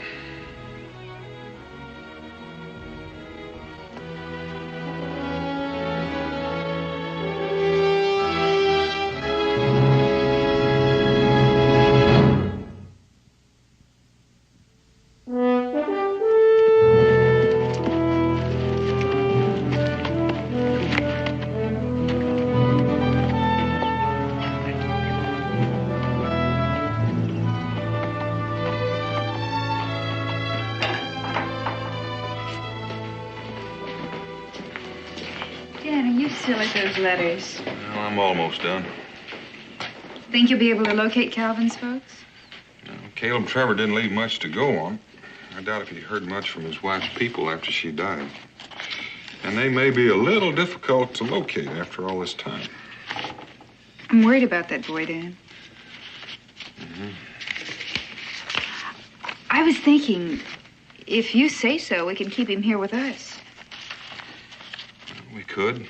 And we will, if it comes to that. But he needs his own kin, his own blood. He needs to belong. There's no way we can give him that. Just concerned about him, that's all. You know, if I'd give you leave, you'd mother the whole world, Becky Boone. Now, don't worry about Calvin. He'll make his own way. And that's best. Gideon, come on, you gotta try. You gotta put your weight on it. You're favoring it too much, boy. Now, come on. Come on.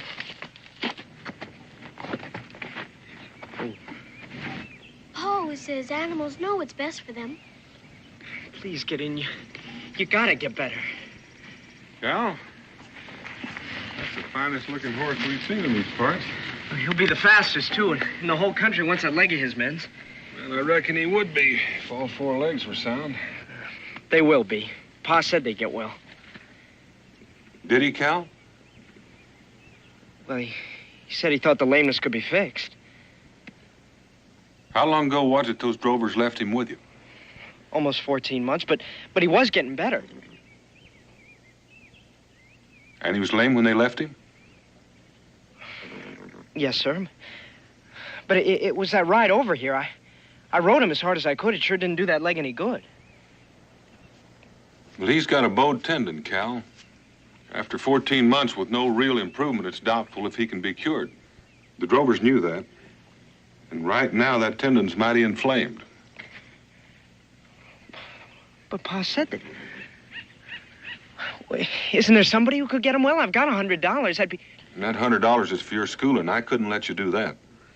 I don't mean there's no hope. We can try, and we will. Right now, he's got a fever in that leg. And that's the first thing we've got to take care of. Cal, what do you reckon would draw that heat out of that leg?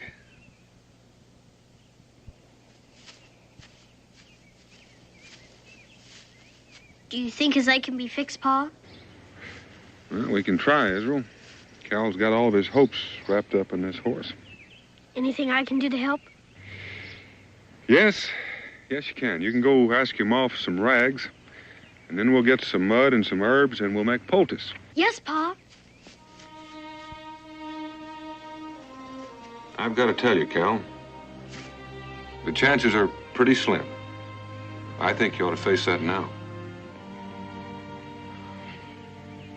Yes, sir. What'll happen to him, Mr. Boone, if he can't be cured?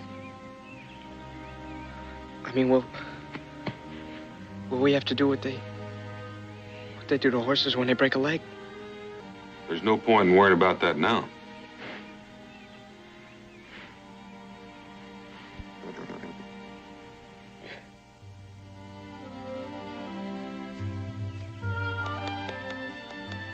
Just pat that on the sore part, Cal. Yes, sir. It'll strengthen the tendon. It's strong. It'll burn for a bit. Burn? It's all right. It's got to be done.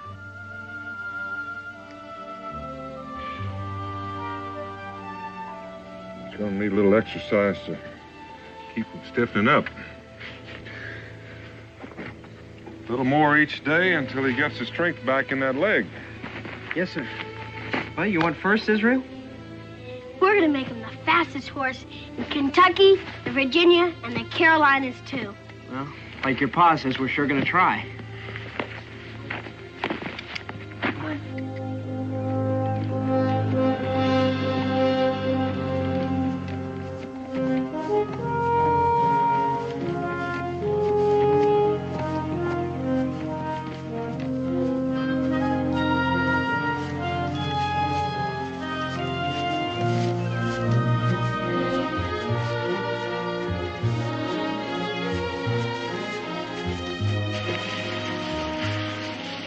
Good, Pa.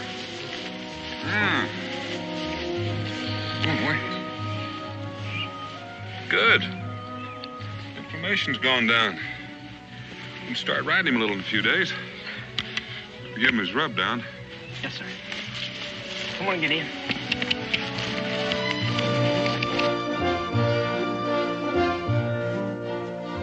Oh, get in. Sure seems like he wants to go. Think we can let him out a little bit more? No, not until your pa's really sure that leg is healed. Now, come on, it's my turn.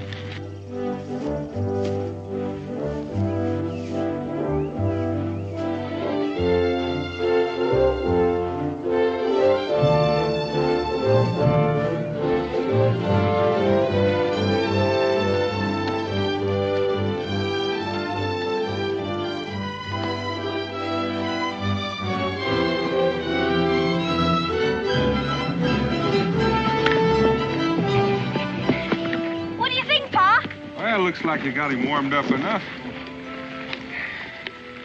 Let's take a look. See if all that work paid off. What do you think, Cal? Looks good. Yeah. How is it?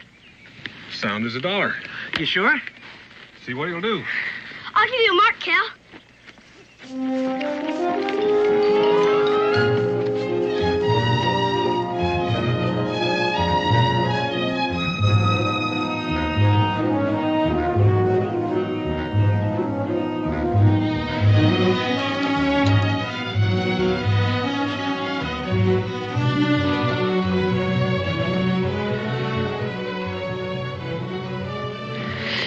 All set, Gideon?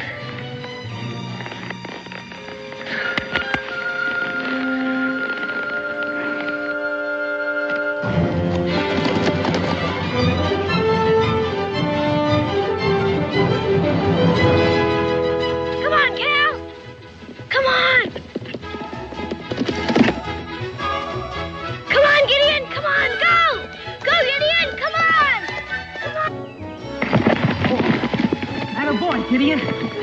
Come on, come on. You know, Dan, another time in another place, you might have been a real sport. Yeah, might at that. quite a bit of horse for that boy. Calvin's quite a boy. And you did a proper job on that animal's leg. Yeah, if it holds up, you can't tell about one of those things until you put it to the test. Oh, I almost forgot. Cincinnatus gave me this as I was leaving the fort. Came in on a trader's wagon. Come on, Cal. Come on, Gideon, come on. Come on, Cal. Try it out, come on. Cal! Israel! Cal!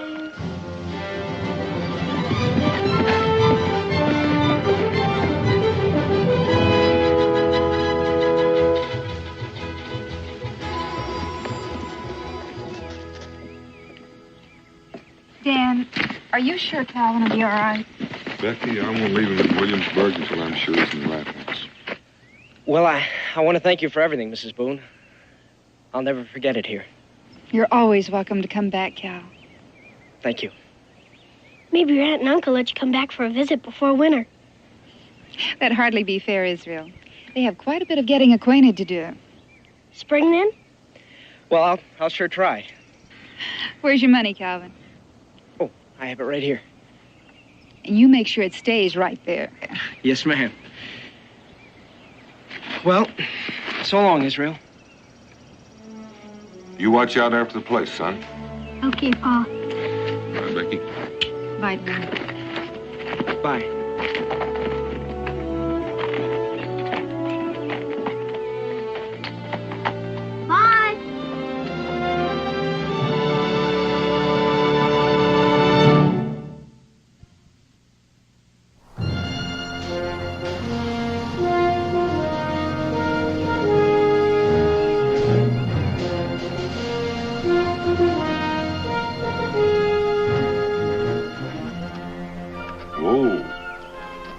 We may be here 2 or 3 days, Cal. Long enough to find somebody fit for you to travel the rest of the way with. How would it strike you to sleep in a real bed tonight? It'd strike me fine. And, no fault to your camp doing, Mr. Boone, but a kitchen cooked meal go pretty good right now. I think we passed a stable back there. Why don't you see to Gideon and I'll go find the landlord? Right?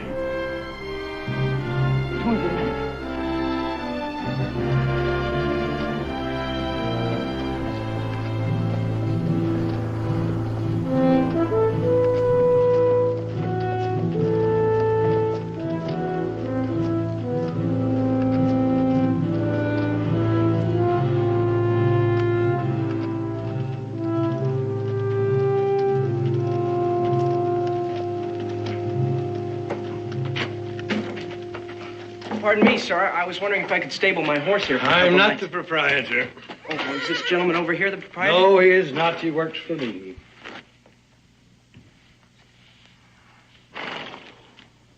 Is there a racetrack around here? Look, boy, we're busy here. Why don't you run along? Mr. Landers. Well, You interested in racing your horse, boy? From the looks of the animal, I'd guess the answer was yes. Well, yeah, tell me, boy, have you ever raced your horse? I've never even seen a real race, not like that one, with the jockeys and fancy duds and all. Oh, it's the spectacle of a lifetime, the sport of kings, you know. And those fancy duds, as you call them, are racing silks. Every stable has its own colors these days for pride and identification. Of course, it takes money, you know. Entry fees and all. Oh, well, all I've got's $100, but I'm sure that Gideon could beat anything. Whipper, show the lad our colors, eh? Whipper, there's my jockey. And my name is Landers, Jeremiah Killingsworth Landers. How do you do, sir? My name's Calvin Trevor. The pleasure is mine, young man. And where are you from, that you've never shared a sportsman's finest hour? Boonesboro, sir. Boonesboro, Kentucky. Daniel Boone settlement, huh? Well, that explains your ignorance of the finer things of life. Let's just see how that cap fits. How's that? Right, smart. Yes, sir. Come here, Whipper. Look at the lad. He makes a fine-looking jockey, eh? I envy you, boy, what you've got to look forward to. Gideon, eh? Belong to your pa? No, my pa's dead, sir. Gideon's just about all the family I got left. I'm sorry to hear that, my boy. Splendid animal. Splendid. But if you don't mind my saying so, a pretty poor way to keep him. Oh, well, we just came off the Wilderness Road. You should see him when he's all brushed up good. He's bred to run all right. I'd sure like to see him let out once. Mr. Landers, how much is that entry fee? Now, you don't want to waste your money on a gamble like that, my boy.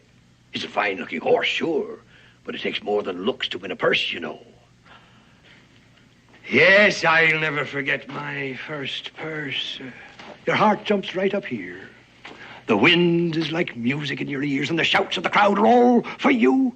You hear the ladies calling out your name, and then that moment of victory. And a fine fat purse to line your pocket. It's a mighty thrill, boy. A mighty thrill. Looks as if he'd been lamed up pretty bad for a spell. Oh, that's too bad. A fine horse otherwise. Oh, but he's all mended up first rate now. He can run as good as ever. Against a champion? Like Lady's Choice there? Oh, no, it wouldn't be fair. Not with a game leg like that. Oh, no, I'm afraid it wouldn't be fair at all. Pity, though. An untrained horse like that would fetch long odds. What would you say he'd bring, Whipper? Oh, against Lady's Choice, I reckon about $5 for every one wagered. 5 to 1? Well, I suppose he Mr. would. Landers, you mean if I wagered $100, I'd get $500 back? If Gideon won. Oh, but Gideon can beat any horse. Hardly, son, with a handicap like that. I'm sorry, but it's my duty to tell you, as a man of honor. Oh, but please, Mr. Landers, I know that he can. Well, now I must say I admire your spirit and your confidence. If you're that determined, I hardly have any choice, do I? Whipper, give the Spanish barb of young Master Trevor's a rub down at an extra bait of grain. Calvin, you step this way, and we'll just attend to the details.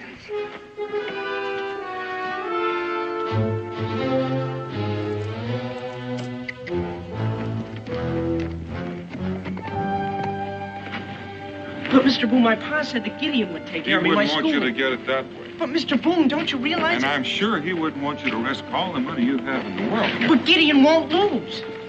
Cal, you've never even seen Lander's horse race, and chances are you've never seen a horse race. And yet you're willing to put yourself up against a man whose business is horse racing. Please, Mr. Boone, I don't think I've been cheated. I was the one who won the race. I'm sure he made it seem that. But I know that Gideon will win. Excuse me, sir. This is a private club for gentlemen only. Oh? Well, do you have a gentleman by the name of Jeremiah Landers here? Mr. Landers? Who shall I say wants to see Mr. Landers? There he is. Mr. Landers? Well, friends of mine, O'Connell, what can I do for you, young man? Mr. Daniel Boone, Mr. Landers. The famous frontiersman, Mr. Boone. It is a pleasure. Well, that remains to be seen. You are the gentleman that enticed this boy into wagering every penny he has, aren't you? Mr. Boone, I beg your pardon, but those are harsh words. Just plain talk, Mr. Landers. Did Calvin tell you I enticed him? No, but as a matter of fact. And since you weren't present, you're making a total assumption. The wager was made in good faith, Mr. Boone, on both sides. At the young man's insistence, I was scrupulous about that. Oh, I'm sure you were, Mr. Landers. I know your kind. You dangle the bait in front of a fish, and when he bites, it's his idea. I resent your tone and your implications, Boone. I don't blame you. Now, are you going to return this boy's money, or are you? You mind your manners, mister. Boone, I fail to see how any of this concerns you. Daniel Boone, what are you doing in Williamsburg? Squire Breen. What a pleasant surprise. The Turf Club is honored. Calvin Trevor, Squire Breen, an old friend. How do you do, sir? Pleased to know you, son. Is there some problem, Daniel? Well, there won't be if this gentleman will return the money he took from this boy. Took, Daniel? He called it a wager. Squire, I protest this indignity, and on club premises. Gentlemen, there is no need for public display. Will you follow me, please?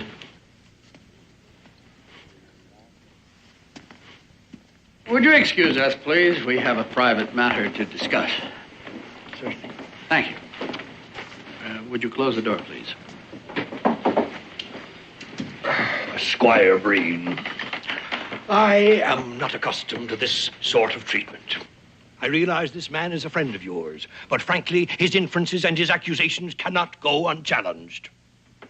I demand an explanation. All right, Mr. Landers. Suppose you present your case. Well, it's very simple, Squire. The lad here has a horse he fancies. He importuned me at the stables, and taken by him and by his horse, I foolishly, it seems, agreed to a match race. With a $100 bet, a professional jockey and one of the fastest horses in Williamsburg. At 5 to 1 of my own money, Boone, show me anything wrong in that. If Mr. Landers is guilty of anything dishonest or dishonorable, the Turf Committee is empowered to permanently bar him and his horses from every racetrack in the country. He will never race again. You do own the horse, son? Yes, sir. You understand the wager with Mr. Landers? You made it willingly? Yes, sir. You see, some kinfolk near Baltimore offered to take me in. And, well, I reckon they're on kind of hard times. Leastways, they couldn't come and fetch me after my pa died. Yes, go on. Well, I had this $100, and it didn't seem like much for anybody with an extra mouth to feed. But $600 now, that seemed more like a fair amount. Maybe get me some schooling, too. You see, Squire, Calvin has never ridden in a race before. His horse is untrained. That horse and the $100 is everything this boy has in the world. He did make the wager, Daniel, and he is a free agent. You understood the risk? Oh, yes, sir. Well, we all realize you're inexperienced, son, and we don't want you to feel that you're being intimidated. That is, we don't want you to think that you will be made to accept the wager with Mr. Landers if you feel that he has in any way been unfair to you. Now, if you do, now is the time to speak up.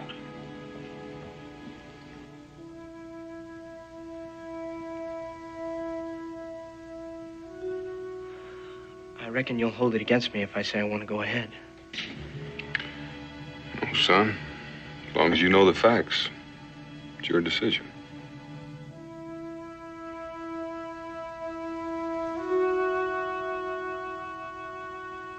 I want to race, sir. Spoken like a sportsman. All right, then, it's settled. I understand your concern for your young friend, Daniel, but Mr. Landers has some right in the matter, too, and some lessons are best learned early in life. However, I believe it is customary for an impartial referee to hold the stakes in a wager of this sort.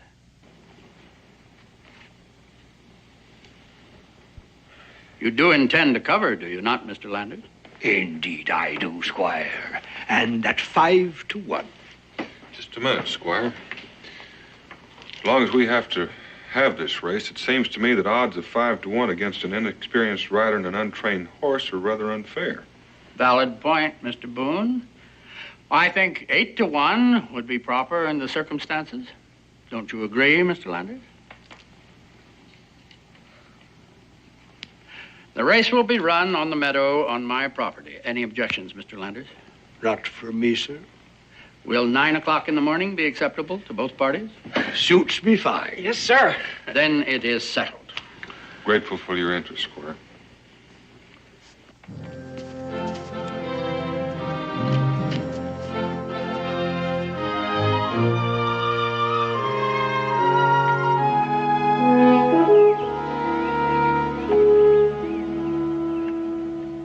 Looks like he's ready to go. Sure hope I am. How do you think he's going to take to this racing saddle? He probably won't like it right off, but he'll get used to it. How are you going to take to it? Well, grip harder with my knees. Cal, I kind of bore down on you this morning, but don't try to remember everything I told you. Oh, I'll remember. I'll stay low over Gideon's neck so the wind won't slow us down, and I'll hold him in at the start of the race. Right, it's dangerous to get too far behind, but you have to have something left for a finish. And Cal, stay away from Lander's jockey. Don't let him crowd you. If he's anything like his boss, he'll have a few tricks up his sleeve. I'm just telling you so you'll be prepared and he won't surprise you. Good morning, Daniel. You two ready for the big race? Ready as we're going to ever be. Here, Calvin, something to boost your morale. I'd be proud to have you wear the green silks for your first race. Better get them on right now. It's almost time for the race to start. Yes, sir. Thank you very much. I'll take Gideon out in a minute. You want me to give that kid a real dusting? I don't care how you ride this one, Whipper, as long as you win. I can't wait to see the look on that big backwoodsman's face when the bar's foreleg gives way. Yes, get in front and let the boy eat a little dust. Go good. I wasn't too sure Gideon recognized me in this outfit. You look fine, boy. Come on, I'll give you a leg up. Gentlemen, your attention, please. It is now time to race. The course for the race will be this straightaway meadow track. You will start at the pole at this end of the meadow. Race between these poles, around the pole at the other end of the meadow, back up the track with a final turn around the starting pole to the finish line here. The signal for the race to begin will be a shot from this pistol. Are there any questions, gentlemen? No, sir. Take your horses to the starting line. Good luck, Cal.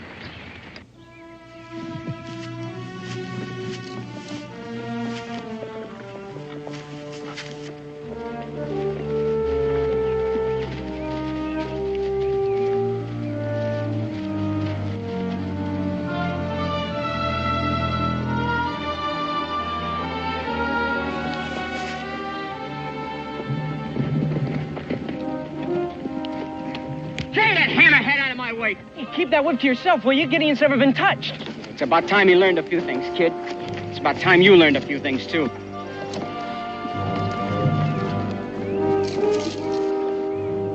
Riders ready?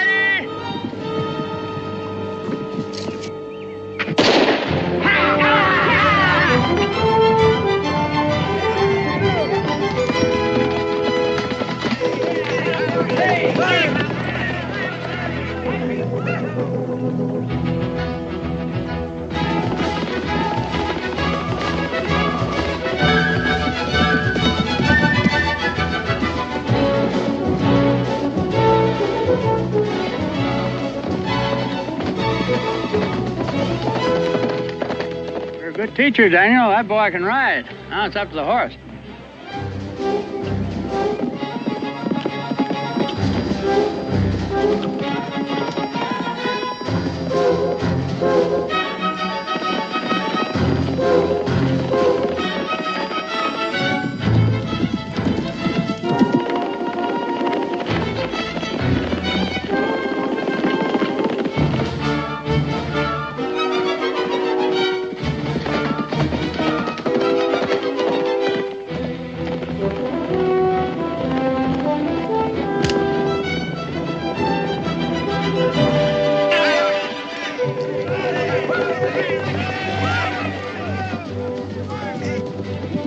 Ride him, boy, ride him. Come on, Carol.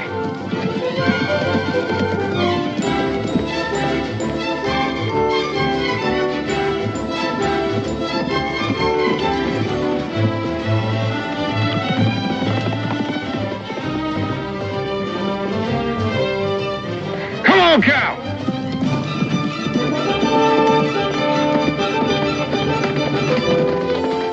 You won, Cal. You won, boy. You won, Squire. You know what that horse would be worth on any track in Virginia, Daniel? $1,000, as he is, without any training. Well, I reckon he's worth a lot more than that to Cal about now. He did it, Mr. Boone. He did it easy. Oh. The two of you did, Cal. Splendid ride, son. Splendid. Mr. Landis.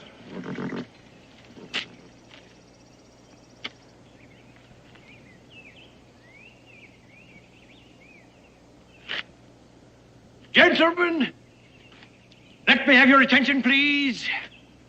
I have an important announcement to make. My associate, Mr. Slade, here, has just brought me proof of something he suspected when he first saw the winning animal in this race. I have been betting against my own horse. What do you mean, Landers?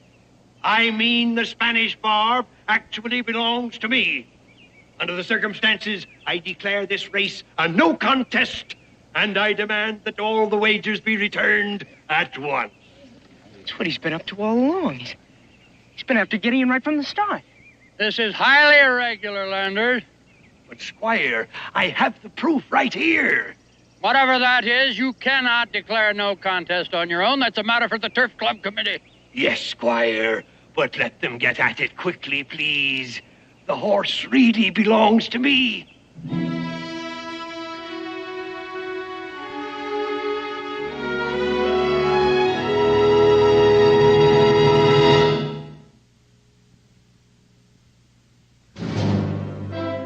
Certainly appreciate the time, Squire.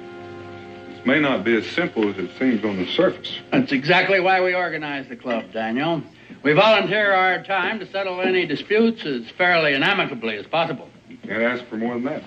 Well, gentlemen, I'm happy to say I think this will not take all day. Here is the bill of sale. And I have all the other documents with me. Gentlemen, I have a bill of sale for a yearling Spanish Barb that was bought in at auction in New Orleans.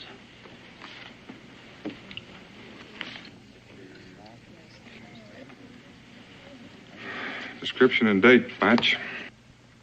And here is the entry in the diary I make my men keep when they're away on business for me. It clearly states the same horse pulled up lame and was left with a man named Caleb Trevor near the settlement at Boonesboro. There's no question but what it's the same horse.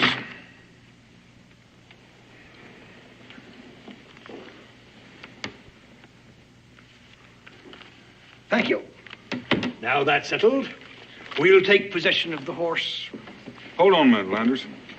Is that the decision of the committee? I'm afraid so, Mr. Boone. I'll get the horse. Why don't we send somebody with him? He and that boy could sneak that horse of mine so far away I'd never see him again. Contrary to your opinion, Daniel Boone is hardly a thief, Mr. Landers. Well, Squire, we'll see. But if it comes to that, I'll not hesitate to ask the constable to issue a warrant for their arrest. I'm afraid you're ahead of yourself, Mr. Landers. Our only concern here is the good name of racing in this community. Whatever legal steps you take is your own affair, Mr. Landers. However, as usual, what you do will be judged by this committee as a measure of your fitness to be an acceptable member of this organization.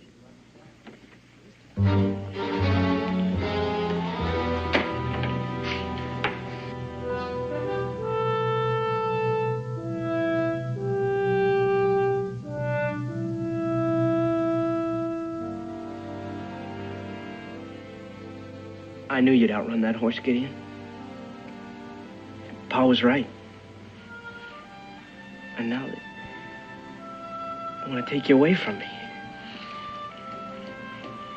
It's not fair. You're my horse. You belong to me.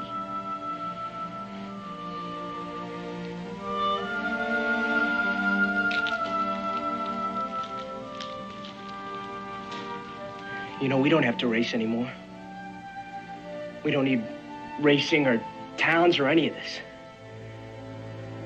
You and me, Gideon, we can make out together. Nobody will be able to stop us. We'll light out of here so fast, I'll never know the difference.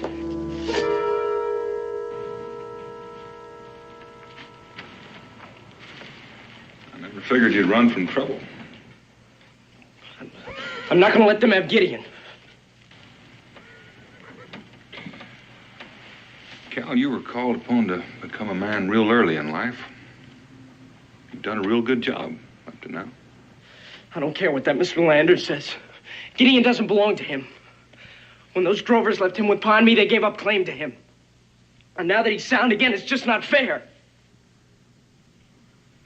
Maybe not. All of what you say is true, Cal. But Landers has a legal claim on that horse.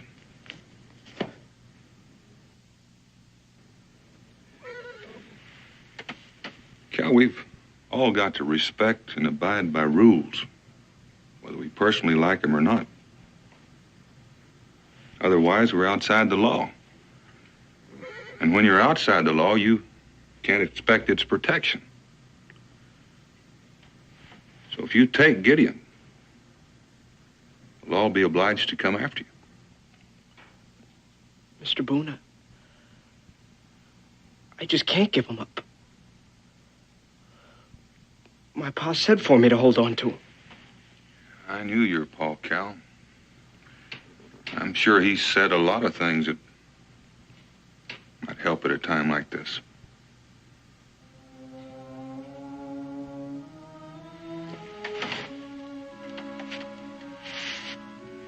I reckon that's it.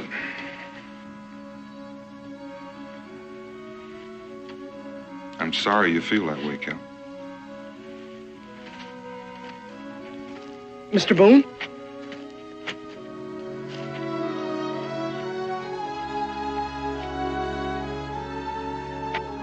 My pa said that a man who couldn't face up to facts when he had to wasn't worth his soul.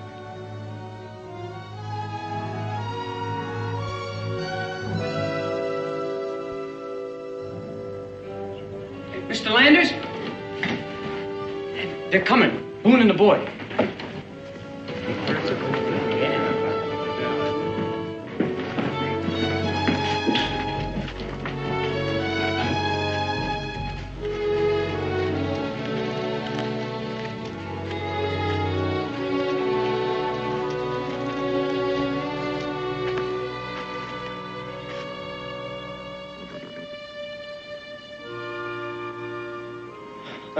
I'm ready to abide by the committee's decision, Mr. Breen. All right, son. Whipper? Take care of the barb. Goodbye, Gideon.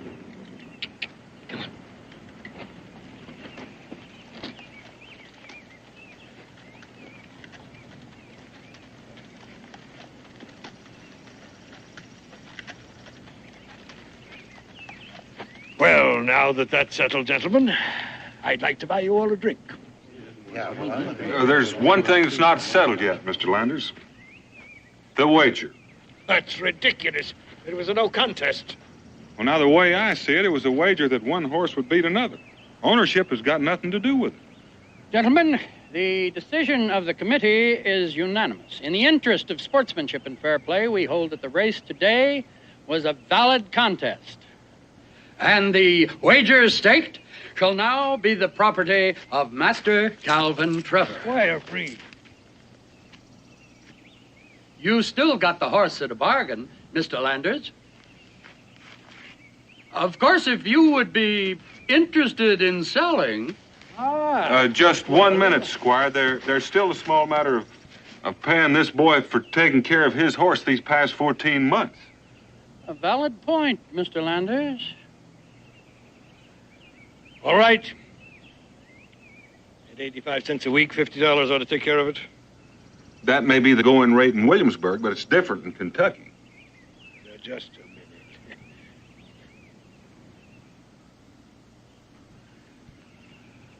How much? Well, you've got to remember, Mr. Landers, that Kentucky has the finest grass in the country for horses. And then there was a lot of doctrine, medicine, special care, training. How much? And you can't forget that this boy brought your horse cross country. There's got to be a transportation How charge. much? Well, I'm not very good at figuring, but say $20 a week, board and care. $20 a week? And $100 for transportation. $100. Then there's medicine and indoctrine. I think $1,500 might be acceptable to Mr. Trevor. Would that be all right, Cal?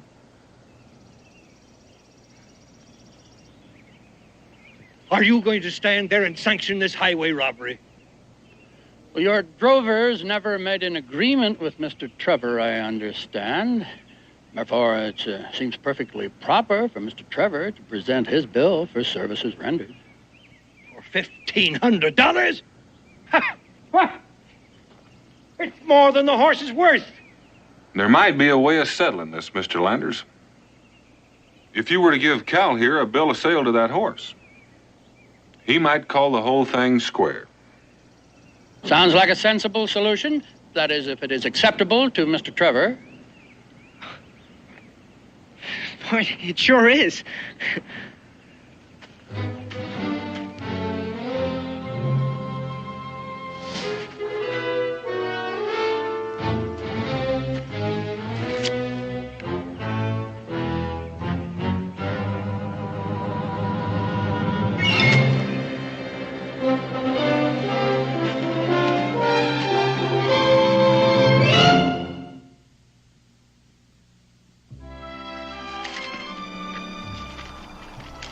If you ever decide to take up horse trading as a profession, Daniel. Oh, no, Squire. I know better than to consider myself an expert just because I came out all right the first time. I think the young man got your point, Daniel. Yes, sir. You can't expect Gideon to win every race. Oh, but Gideon can beat any... Yes, sir, I realize. Now then, do you suppose that your friend Gideon would like to spend the night in my stable? Say, that'd be fine.